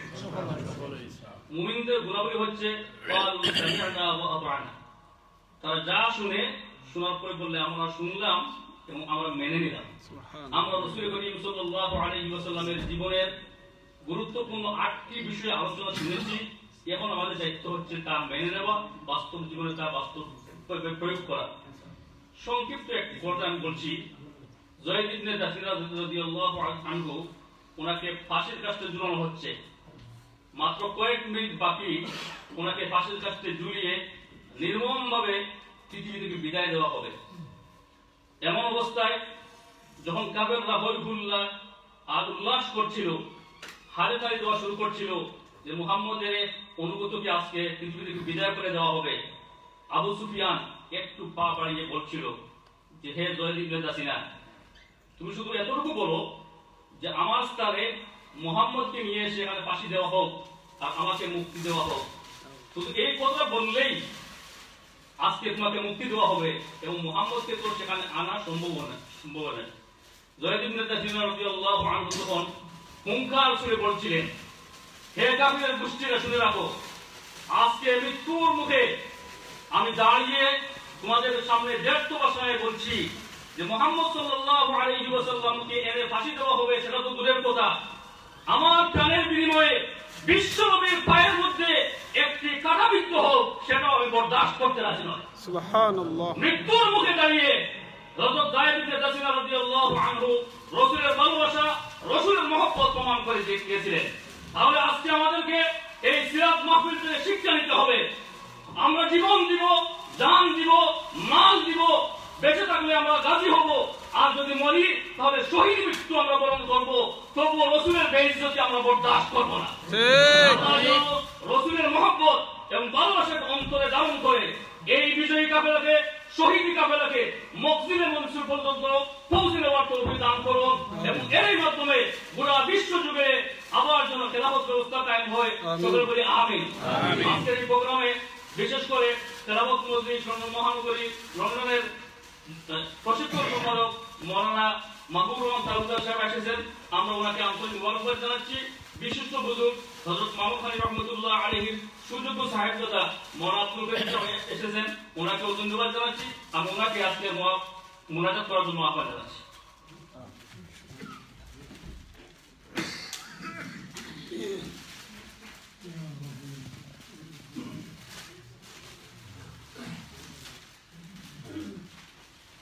আলহামদুলিল্লাহ রাব্বিল আলামিন। আজকের এই সিরাত নবী সাল্লাল্লাহু আলাইহি ওয়াসাল্লাম মাহফিলের মুহতারাম সভাপতি, উপস্থিত অতিথিবৃন্দ, আসলে আমার ভয় লাগে, আমাকে আহ্বান করা হয়েছে আজকে দোয়া করার জন্য। এটা তাদের মন থেকে আমাকে ভালোবাসেন, সেই ভালোবাসার প্রমাণ দিয়েছেন, কিন্তু তাই বলে আমি আসলে আমার ভয় লাগে যিনি ছাত্র জীবন থেকে তরুণ বয়স থেকে ইসলামী আন্দোলনের জন্য দুনিয়ার আনাচে কানাচে সফর করে বেড়াচ্ছেন, দিন প্রতিষ্ঠার জন্য তার সর্বস্ব বিলীন করে দিচ্ছেন। আমি সেই মহান ব্যক্তিত্ব ইসলামী আন্দোলনের এখানের হোক, বাংলাদেশের হোক, তারা বিশ্বের হোক অন্যতম পরোদা, ইসলামী আন্দোলনের অন্যতম পরোদা, খেলাফত মজলিস ইউরোপের সম্মানিত মুহতারাম পরিচালক অধ্যাপক মাওলানা আব্দুল কাদের সালেহকে মুনাজাত পরিচালনার জন্য আমার পক্ষ থেকে আমি অনুরোধ, বিনীতভাবে অনুরোধ জানাচ্ছি।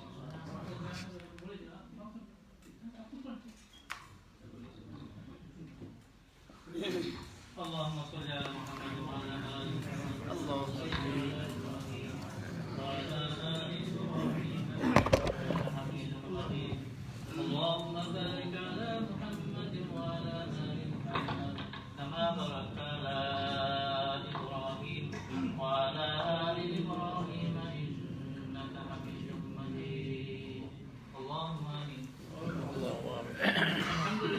رب العالمين والصلاة والسلام على سيد المرسلين وعلى آله وأصحابه أجمعين. ربنا ظلمنا أنفسنا وإن لم تغفر لنا وترحمنا لنكونن من الخاسرين. يا الله رب العالمين আজকে মাহফিলকে তুমি কবুল করো। আমিন। রব্বুল আলামিন আয় আমাদের জামাত থেকে লক্ষ কোটি দরুদ ও সালাম তোমার প্রিয় নবীজি জনাব মুহাম্মদ রাসূলুল্লাহ সাল্লাল্লাহু আলাইহি ওয়াসাল্লাম এর রোজা মুবারক পড়ে। আমিন।